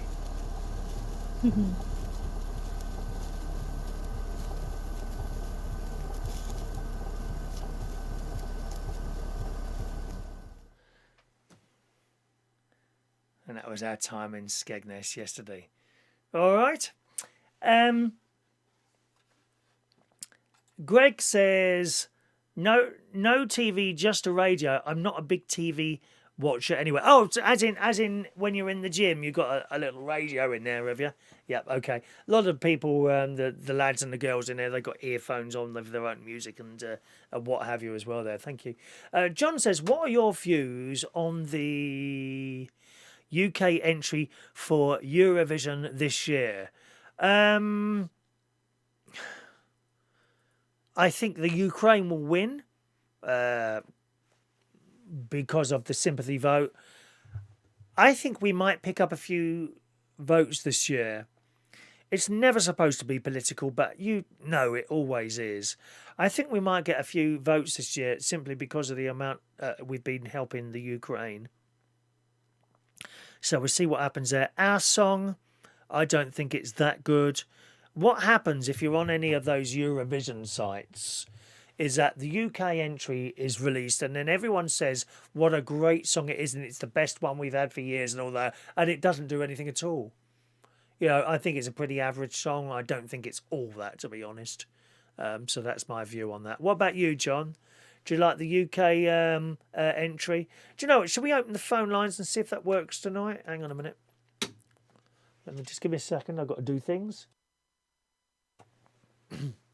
And then we can open those if you want to call in about anything we've been talking about. And I think that's working. Now, I'm not sure how well this is going to work tonight, okay? It might not work at all, but that's open now. Please use a phone rather than Skype, okay? Skype doesn't always work that well. It's usually the other end where they don't know what they're blooming well doing. But if you want to call in, 020-8144-3477. Tony Power says that he thinks the UK will be top 5 this year. Yes, and I do think it will be because we've done so much help for the Ukraine. You know, well, see what happens there. See what happens. Rowan says that was very sweet thing to do with the roses. I think it was a wonderful idea, really. And Jason Hughes says, what a lovely thing to do. I can see them doing that every year. Rachel wishes Olivia happy heavenly birthday. Lovely. Thank you very much. Tony has been to Broadstairs quite a few times over the past couple of years. Where is Broadstairs? Is that in Kent? He says, and I'm so impressed with it. I'll move there with my partner once I sell my place. Broadstairs. I don't think I've ever been to Broadstairs. Ray's on the line. Good evening, Ray. Good evening. You keep sounding every time I listen to your show, in the morning or YouTube, you always sound so young. I sound young, and who knows? One day I may look young as well. You never know. You are young. I mean, like, you don't need to go to a gym or anything or swimming because you look. Oh, we need perfect. to lose a bit of weight, darling. I'm still about a stone overweight at the moment. I mean, what you're saying about healthy eating. Yeah. Just I had a meeting at work with my personnel manager today. We've been emailing each other about my clothes and how I'm getting on. But I thought rather than email, I popped in to see her. I had a chat with her about 40 minutes. She was really pleased to see me. Right. I've done my shopping. I looked at Kate. She got me a coffee. She said, "Well, let me. I've got some biscuits." I said, "No, thank you." Have you managed to lose any weight, Ray? Because you're a little bit big, aren't you? I think I had. I don't know. I did buy a pack of biscuits because if someone comes to the house, because I always like to have some biscuits in the cupboard just in case someone pops by. Yeah, but do you eat those biscuits before the people arrive at the house? No, if I can put it in the cupboard, it doesn't bother me if it's there or not. Oh, you see, I can't have them in the house because they get eaten. They will get eaten. And that, now that you've mentioned biscuits, I've got to tell you now, I'm thinking, is there any biscuits to eat in the caravan? And there isn't. I've got a small bag of crisps. I have got an ice cream, one single ice cream on a stick inside the freezer. I had an ice cream in Skegness yesterday, but apart from that, I can't remember when the last time. I think the last time I had ice cream was before Lent, if I remember rightly. But I still got ice cream in the freezer from what I bought just before after Christmas in the sales. We never with juice. I bought some Christmas ice cream cakes with juice. It's still in the freezer. I wanted to try something from Iceland. They did a cream egg ice cream dessert.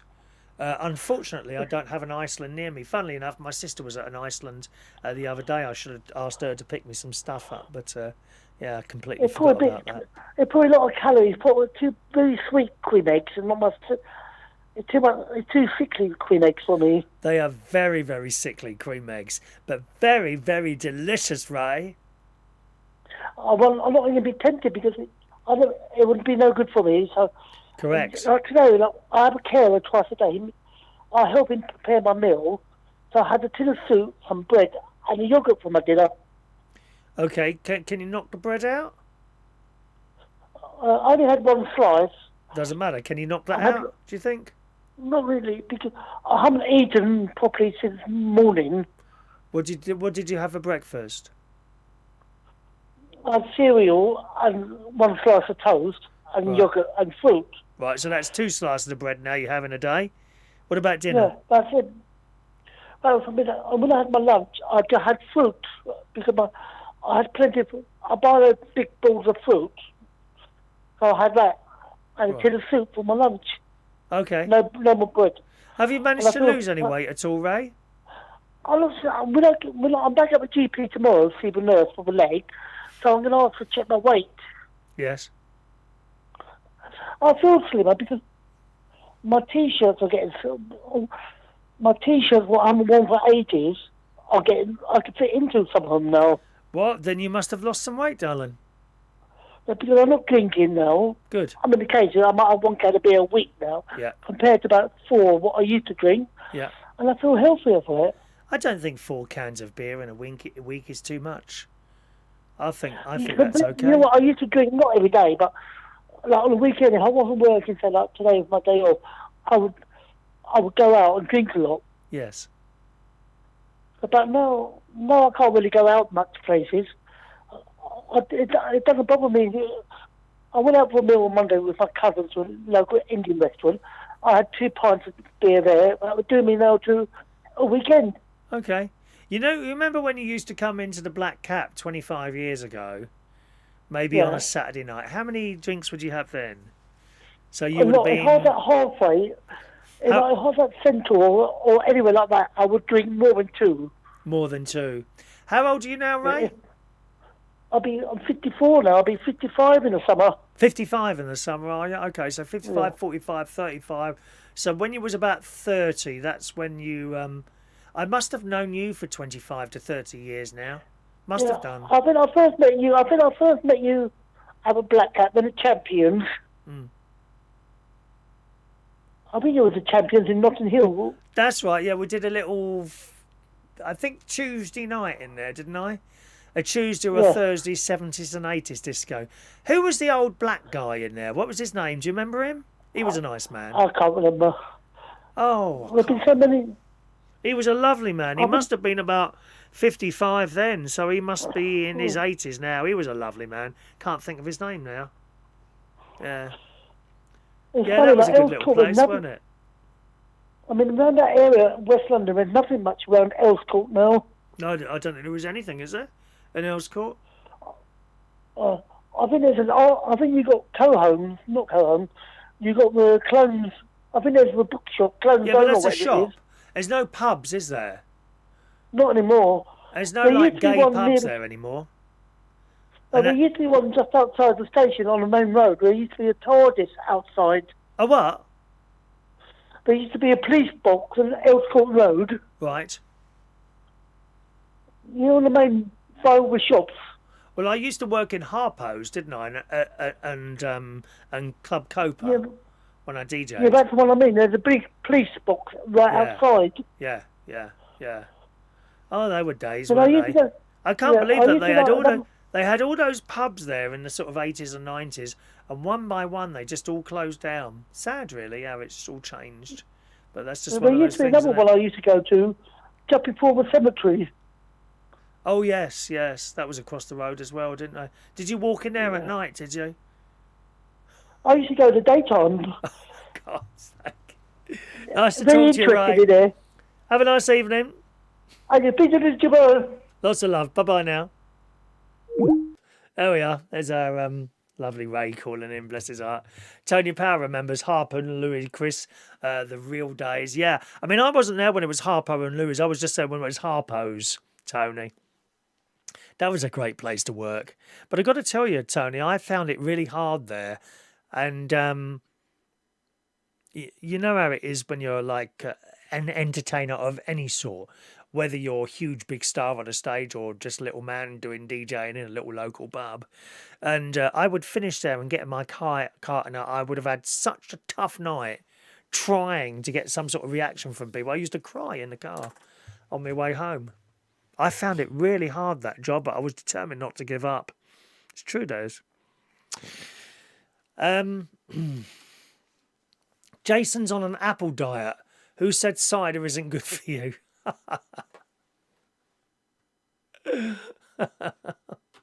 Oh, it's a load of text there. Sorry, I've only just got those. George is calling in. Good evening to you, George. All right? Hello, Chris. Hello, George. Well, I'm pleased to say the phone seems to be working fine tonight. I'm pleased about that. Yeah. You all right? Yes. Are you happy? Sort of. What happened with Chloe then? Well, she gave me another chance, as people do. That's fair enough. And then she dumped me because apparently I'm a control freak. You're a control freak? Yes. Right. So she doesn't like anybody telling what to do, although she does it to me. Right, okay. Right, time to move on, George. Stop banging away at the same old thing. Time to move on. When something doesn't work anymore, you've got to move on. Yes. Okay. So where are you going to find another lady? Well, I'm looking. Are you? Are you on any of those awful dating apps? No. No. Well, how did you meet Chloe and the one before that? What was her name? I mean, to be honest, George, you seem to have more luck than I do. Well, it's Amelia true. and Amelia and Sabrina. Amelia, that was it, yes. Amelia and Sabrina. Oh, another met one. them. Sabrina as well. Yeah. Carry on. Yeah, I met them through Moulton College. Right. And they went to the same college as me. Do you still go to this college, do you? No. Ah, so you don't... What do you leave the house to do then? Apart from archery. I'll go to work. Yes. You know, for my woodwork and stuff like that. Is there anyone there that you might quite like? Not really, no. No. All miserable cows, are they?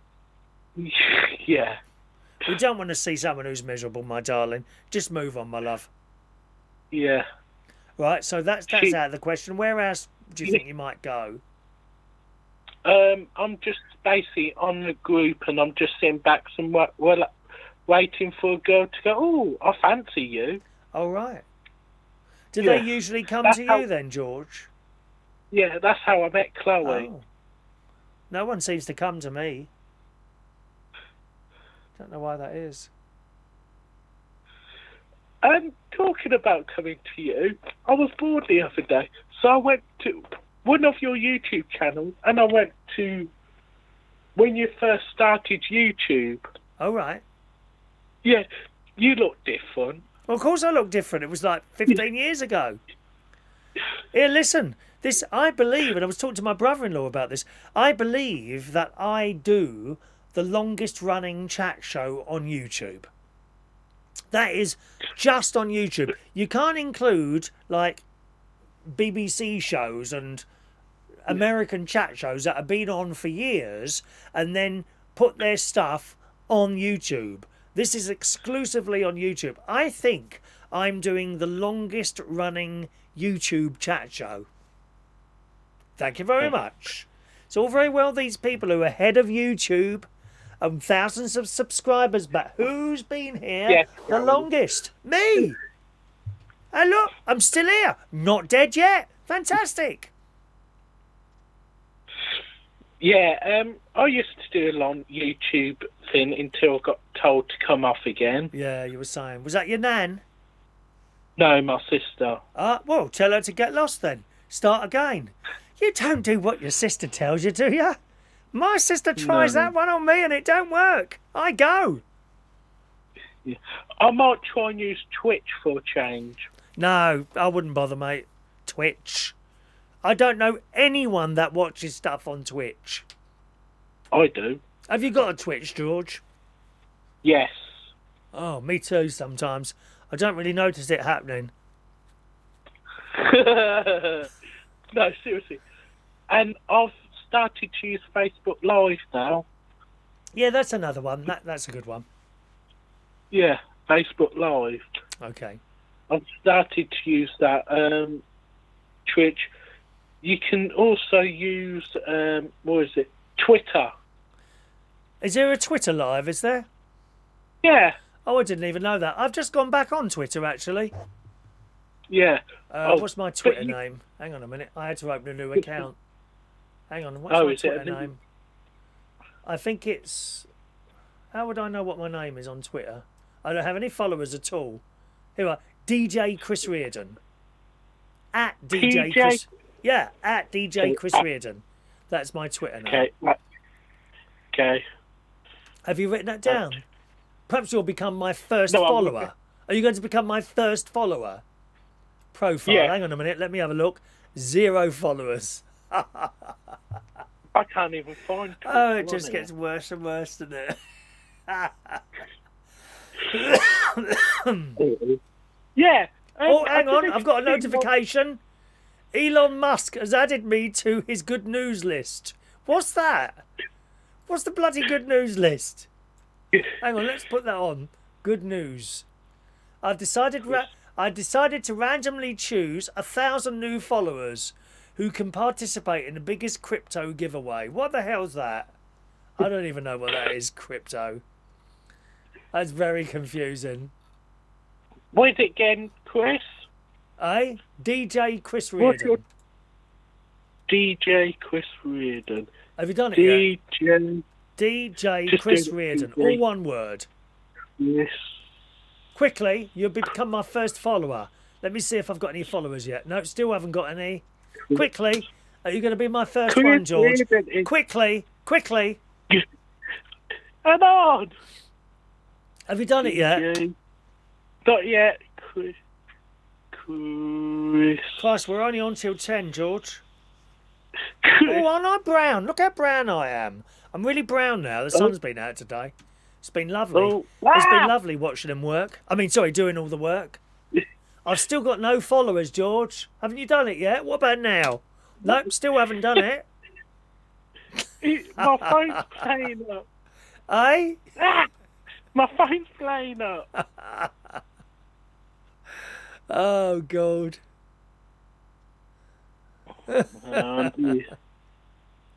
At Chris Reardon. Rowan Riley says, I think it's true that you was the first one, Chris. You used to do it, what was like 3 hours, 3 days a week back when you were a pioneer. Actually, Rowan... Found it. Have you got it? Found it. Yeah. Well, hang on. Have you followed me? Hang on. Oh, what have I done? Hang on, I've got the wrong... I've redone the wrong thing. I've got 2 followers now. 2. I think you were first. George Bond and Gary, that must be Gary Ross. No, it's Gary Butler. Scrap It Man has followed me. But George Bond, you were first. George Bond Chat Show follows you. Thank you very much, George. Okay. Thank you. I'm so happy now, George. You've made me happy tonight. Well, you can watch my live stream on there. Thank you very much. Yeah, put it on there. All right, George. Have a nice evening. Okay. Cheerio. There's Bye. George with his regular Wednesday night call. Thank you very much, George. Yes, Rowan was saying, I think you used to do 3 hours, 3 hours, 3 days a week. Yeah, there was a point where we did every morning, Rowan, actually. We did Monday to Friday. I can't remember if we did Saturdays as well. We certainly did Monday to Friday, every single morning, around about 9:30. And we did that for a couple of years. Yeah. Did it for a couple of years there. Thank you, Rowan. Scrolling up a little bit there. Good. On the chat box, Maureen's there. What a beautiful gesture, the roses in the sand for Olivia. I've not seen that before. Happy heavenly birthday. And that's from Maureen. Thank you, Maureen. Vera is watching the show on her phone. My 3 Wi-Fi is playing up at the moment. Now, wherever... I tell you who else has got problems with his 3 Wi-Fi. DJ Chris. Apparently, He says a drone flew into their 5G mast where he lives, kind of King's Cross, Islington way. I don't think it's going to be the same cell tower as yours, but this drone, and it's knocked out everyone's internet there. They said it should be repaired by tomorrow. I haven't spoken to him today, actually, DJ Chris. I might speak to him after to show him a quick ring, see how he's getting on. But he had his all knocked out there, so I don't think you'll be the same cell tower. He was saying, apparently, he said the story was something to do with these idiots that think 5G is causing the coronavirus. Oh, those people who read stuff on the bloody internet, don't they? Oh, don't they get on your nerves, eh? They're convinced that the 5G telephone signal is the cause of coronavirus. So they go around destroying phone masks at the cost of tens of thousands of pounds, I tell you. It's not cheap to put one of those things up there. John says, all this talk of drink makes me think I drink too much. It's at least a bottle of wine a night. When I'm on it, it can be 3 bottles. Beer and spirits need to cut down. Yes, you do, John. Need to knock that out, mate. Not good for the liver. You know, if you was to be run over tomorrow, what good would your liver be to anyone? Answer, not a lot. Stop drinking. Oh, John, it's lovely to see your little face pop up on the messages there tonight, I must say. All righty. Okay. Difference between branded goods and the supermarket's own brand. Do you buy branded goods at all? What do you do? The Sun was reporting a cabinet minister sparked fury today for suggesting people can simply stop buying branded food to beat the cost of living squeeze. Now, I certainly know all about this. For years and years, I did the same shopping as most people in Sainsbury's. Generally, I went for a phase of just shopping in Waitrose, actually. I did a lot of shopping in Waitrose. And it didn't really bother me. I'd buy branded goods, Heinz baked beans, I don't know, Cathedral cheddar cheese. And then I discovered Aldi. And at first, I really didn't like Aldi. I thought it was the most unfriendly, boring place to go shopping. But gradually, over a period of time, I got more and more used to it. And I now do all my shopping, as in all of it, in Aldi. Unless I happen to be close to Sainsbury's and I might want 1 or 2 items, I do not do a big shop in Sainsbury's. I certainly wouldn't fill up a little basket. All my main shopping is done in Aldi. I don't really do a big shop. I go in there every other day and buy another couple of little bits and pieces, right? That's how I do my shopping. As in branded goods, well, there aren't really that many branded goods in there. When I was younger, I refused point blank to eat any other baked beans other than Heinz. If you ask if my mum was still around, she would tell you that. But over time, I've enjoyed Branston baked beans. They're my personal favourite. But I'm quite happy to pick up the 22p can of essential baked beans, or whatever they're called in Aldi. They taste perfectly all right to me. And if you want to save money, don't buy the branded goods. I knew one of the area managers from Aldi, and he told me some years ago, Chris, I said, what's the difference between your food and the stuff at Sainsbury's? Is there any difference? He said, Chris, it all comes out of the same factory. Different labels.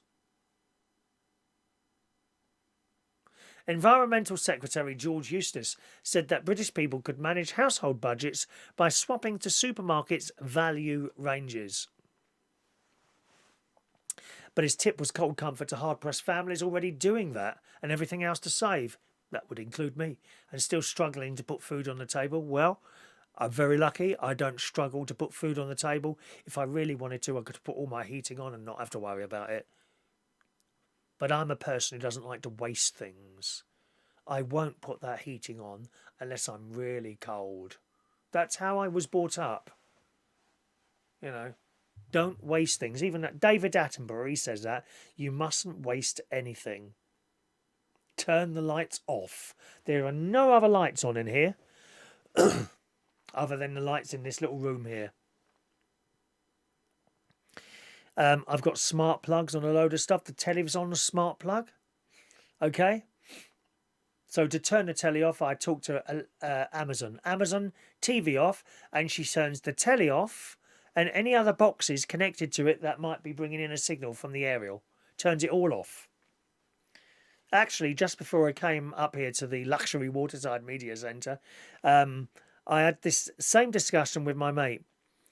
And he says, well, what can I cut back on? I said, well, how do you turn the telly on and off? He said, with a remote. Right, that's on standby.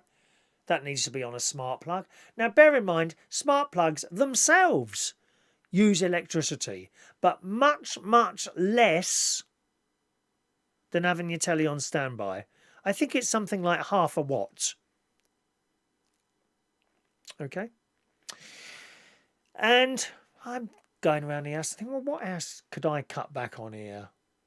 Got a smart plug on the telly. I've got a smart plug on the telly in the bedroom, as well as the little Apple box there that I use to stream stuff to on my bedroom telly if it's on the mobile phone or something. And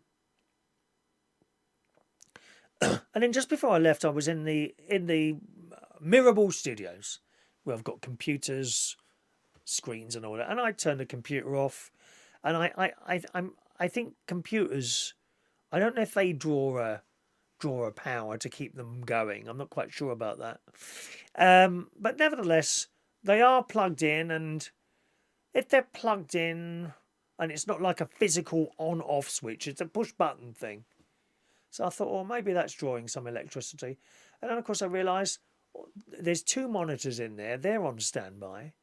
There's a printer in there on standby. There's a label printer in there on standby. And various other things that are part of my computer kind of setup in there, all on standby. And they're all on one plug, okay? They're all on like one plug in the wall to like a strip plug, with lots of sockets in it.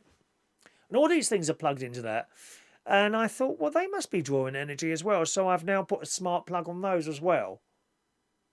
Right? So there is no electricity other than the half a watt now being used by the smart plug. So even I have found stuff to cut back on, and I thought I'd done everything I possibly could to stop using sort of vampire power, it's called. There was a thing on the telly last week I was watching, and the biggest drawer of all this standby stuff, believe it or not, a smartphone charger uses something like £1 or £2 per year if you was to leave that plugged in. You might think, oh, it's only £1 or £2. Or if you've got children in the house, they've all got this stuff plugged in here. That would soon build up, right? But the biggest drawer of it all was a laptop charger. And a laptop charger, left plugged in, even if you've not got a computer charging, if you've got that thing plugged into the wall, that's costing you £60 a year, they said on this programme. And that was by far the biggest drawer. We're not talking about stuff that's on, like tumble dryers and all that business, right? Stuff that's left plugged in, not actually doing anything, just like a transformer. If you've got a laptop charger plugged in, that's costing you £60 a year. It's a lot of money, isn't it, eh? Awful lot of money. Phone lines are now closed, my darlings, all right? Thank you to George and Ray for calling in tonight. So keep an eye on that. It says here, food prices have soared to their highest in 10 years and surging inflation, and it goes on about other stuff. But how are you with food? Do you buy branded products? My mate was similar to me, you know. He would only buy branded products, and I said to him some years ago, why don't you try? Oh no, well I like my brands. Well, I think he's changed his tune a little bit now. He too comes to Aldi sometimes for me, and when he comes, he often brings the car, so I get some more stuff. Usually I just walk there, or I take my bicycle there. I never ever take the car out to do a big shop, never. But when he's got his car out, because he likes to do a big shop, I'll get in with him and maybe take a few more bags and kind of fill up on stuff. John says my monthly Aldi shop has gone up by £20 to £120 a month Still do the impulse buys on the electric gas. I'm on prepaid. Both have gone up by £30 a month. Feel sorry for those on benefits or limited income, as they're not as lucky as I am. 30, 60, 90, 100. So you're spending about £30 a week on food. That's not bad, is it, John? I bet you don't do takeouts much, do you? They really bump it up, takeouts. The amount of people that do takeouts, they really, really bump it up. Vera sends this in. The difference between branded goods and supermarkets. And Vera says, yes, I have noticed the difference. I used to buy Heinz baked beans years ago.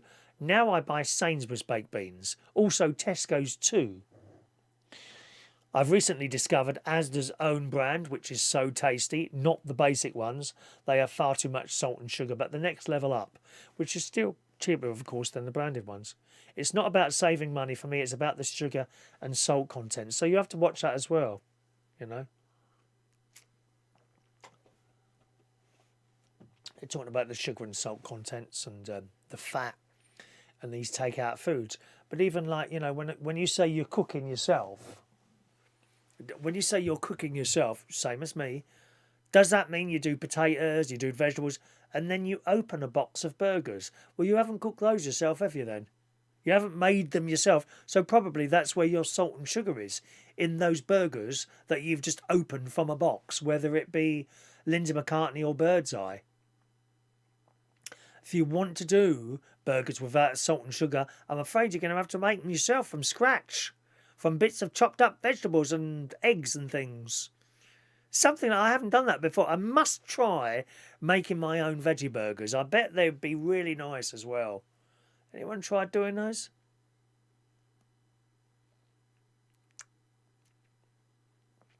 Vera says the majority of products I think are overpriced. Since the lockdown, the prices of food has gone up and more people are buying supermarket own brands. I've noticed, because Vera works in Sainsbury's, I've noticed in the store where I work there are a lot more home brands now and less of the known brands. It seems that they have finally gone back to what the company was all about, which was selling their own products. Of course, there are certain things that are not produced by the company, so therefore they have to stock other products. All supermarkets are paid by the company to display and sell their products. Thank you very much for that, Vera. And yes, I remember the very first Sainsbury's I went in, Vera, was when we were living in Peckham. And there was no self-service. It was like you walked in, I always remember, there was a counter, marble-topped counter, not all the way around it, but it kind of went all the way around that.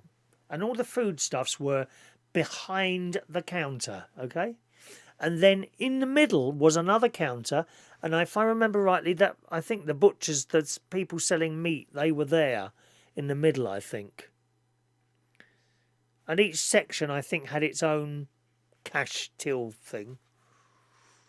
So can I have 2 tins of baked beans, please? Tin of peas, please? And some spaghetti, please?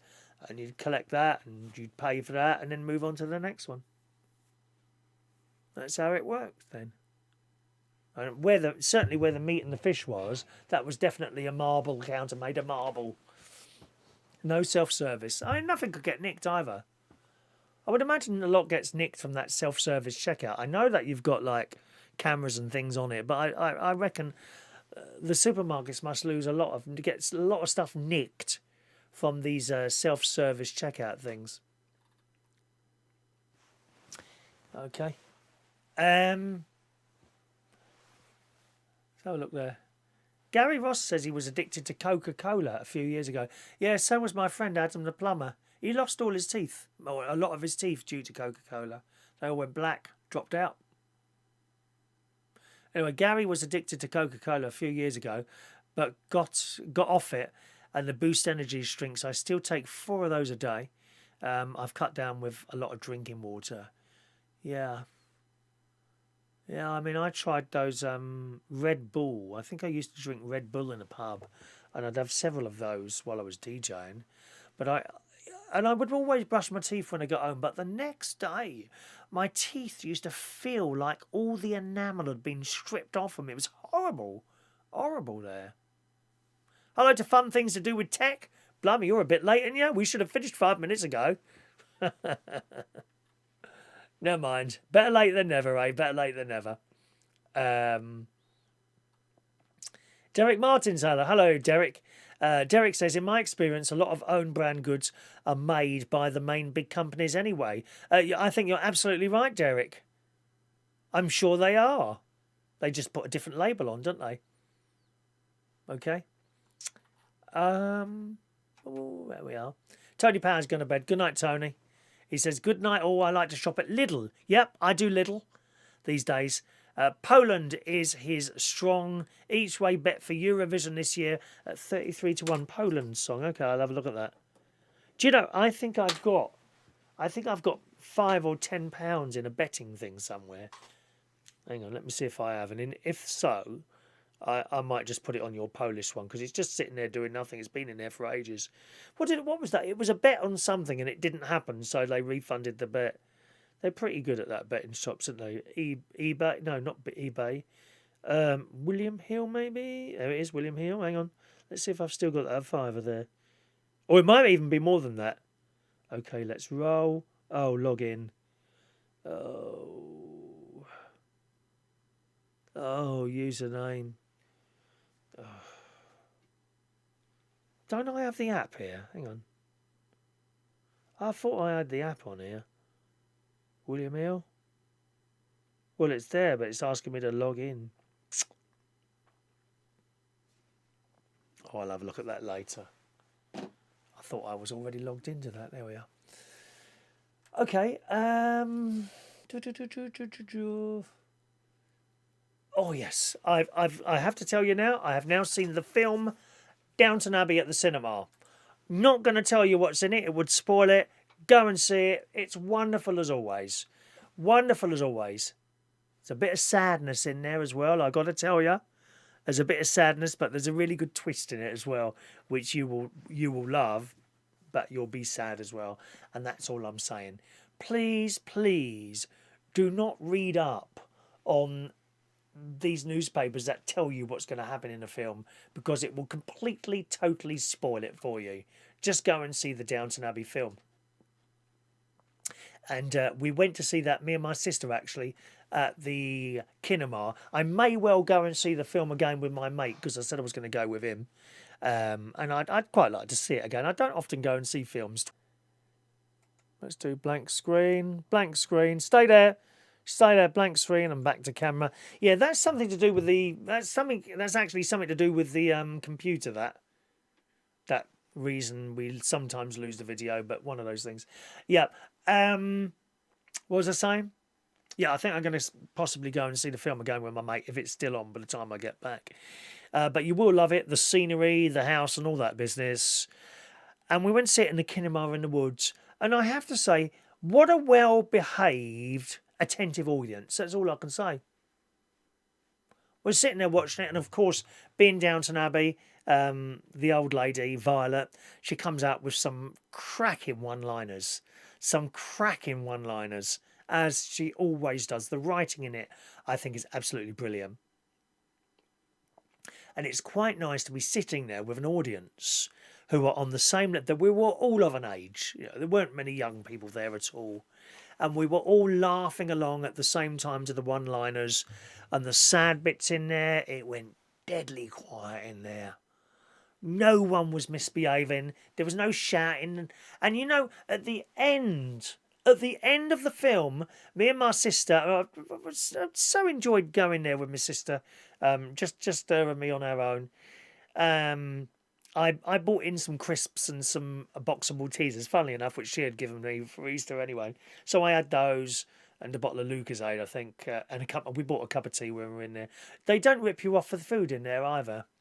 The Cinema in the Woods, Woodall Spa. Look it up. Fantastic place. There's a bloke comes up and plays the organ halfway through. Now, I meant to load this onto the computer, but I didn't. I can show you him on a video on my phone very quickly. Hang on a minute. 1 minute. Where's the bloke playing the organ at the end? There he is. There he is. There's a bit of sound in there. Where's the sound? There it is. Oh.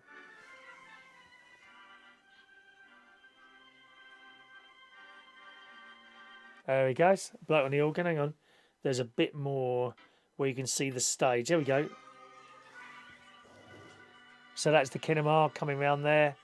Wait till you see the bloke on the organ at the front of the stage there. So we were sitting right at the front. There he is. And you see, he disappears. He's come up through a hole there. And that's it. Good, isn't it? There's a proper old school organ, and he knows exactly how to play that. He's fantastic. He's also got a jewellery shop. These are all his jobs. And he plays the organ at the church. Very, very busy man. And at the end of it, we left our seats, and I had a look around, and everyone's leaving quietly. There is no rubbish in the cinema. No rubbish in the cinema. How fantastic is that, eh? No rubbish in the cinema whatsoever. That is what you call a well-behaved audience. And of course, it always used to be like that. Not anymore. Have you seen the crap people leave everywhere? Boxes and half-eaten things of popcorn. Why don't people use the bins? They got bins. All cinemas have bins. No, they just leave it there for some poor old soul to have to come and clean up.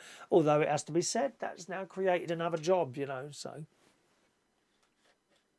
Highly recommended. Go and see it. Vera says, when are you going to see Barry Manilow? That's in June. June is Barry Manilow. Thank you very much. Very much looking forward to that. Hello to Nick Watson. Good evening, Nick. Welcome to the show. Who says, hope you're keeping well. Hi to Sharon and Martin, Gary and family, Jimmy and family, Stacey and family. Love watching you all. Keep up the great work. Informative and interesting. Thank you, Nick. Actually, if you watch Martin's next video, Butler Empire, I think it's going to be the next one, Butler's Empire channel, you'll see Martin, and I make a rare guest appearance, for which I haven't charged him, incidentally, a rare guest appearance on his show. And he's putting up, him and my nephew are restoring the fence that blew down in the storms recently. Gary Ross, I saw a film on Netflix the other night, The War Below, about World War I's miners tunnelling under the German trenches. I've seen it. Ain't it good? I love a war film, Gary. There's one coming out of the cinema shortly because it came up as one of the trailers before Downton Abbey. There is a war film coming out. I love a war film. Love it. Love it. Gary, did you ever see the TV series in the 1970s? I know you're not old. I'm not aware if it was repeated at some point, perhaps on one of the satellite channels. Colditz. Oh, you'd love that. The most haunting piece of music ever. The theme tune. Actually, if I remember tomorrow, I'll play that as one of my music beds to talk over. Colditz theme. I can't play it on here because of the music restrictions, okay? I could play Colditz tomorrow if you're around for the radio. If you're on the radio show tomorrow, Gary, remind me to play the Colditz theme while I'm talking. Da-da, da, da-da-da, da-da-da, da-da. It used to be on Saturday night on BBC One. I think it was about 14 when that was on. We loved it. Saturday night in front of the telly at home. We loved it. Me, my mum, dad, my sister, all sitting there around the whole Saturday night watching everything on the telly, which was all highly watchable, unlike the crap they put on there. Tony Power is recommending the TV series Heartstoppers. I've seen that already, Tony. That's on Netflix. That's about a young gay schoolboy. He's 14 years old, becomes 15, and how he interacts with the other school people. It's a wonderful film. There's no rudeness. If you're worried about rudeness on there, there's none of it. Only a little bit of kissing, and that's all there is, okay? Just to let you know. Perfect. And it's got a 12 certificate. You watch it with children if you want to. It's fine. It's fine.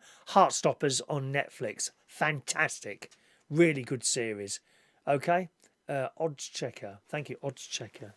Let's do that. I hope I haven't lost my £20 that I had in the William Hill thing there.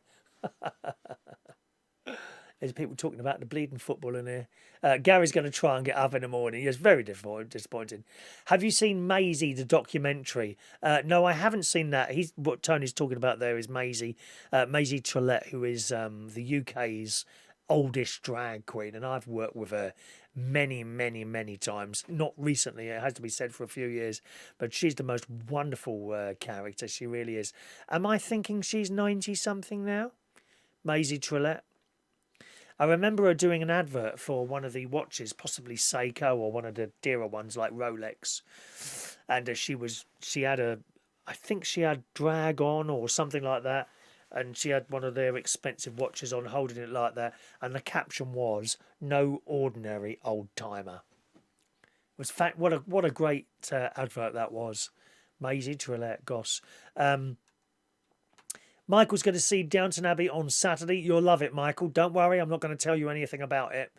Just love it. Please do not read anything up about it before. If you see it mentioned anywhere, just skip the story. Don't be tempted, because it'll spoil it for you. Okay? It will spoil it for you. Alrighty. No more emails, is there? Let's have a look. Emails. Texts all done. And we're up on the messages, I think it's time to go, isn't it, really? It's time to go, boys and girls. Thank you very much for joining us today. What's going wrong with this music today? There's something going wrong with my music today. Shall we go again? That's better. That's it for the show tonight. Thanks ever so much for watching us, and I hope you've enjoyed it. I'll be back on the radio tomorrow morning if you're around. It's very easy to listen. If you've got a smart speaker, all you've got to do is say her name, the lady speaker, Amazon, play radio station, Reach on Air, and she should start playing it for you. Or you can always log on your computer, or even on your smartphone, open a browser and type in www.reachonair.com, and you'll find it there, and I'm on there just after the 9 o'clock news tomorrow morning, okay? Alrighty, thanks very much for watching and listening. Another chat show for you the same time, Wednesday night, 8 o'clock next week. Feel free to share the show to your various walls and Twitter feeds and all that. The more the merrier. Enjoy the rest of your Wednesday. Good night now. That didn't work last time, did it? I'm pushing that button, it still don't work. Hang on, let's do it manually. There we go. What's that say? End. I hope this is correct. Bye.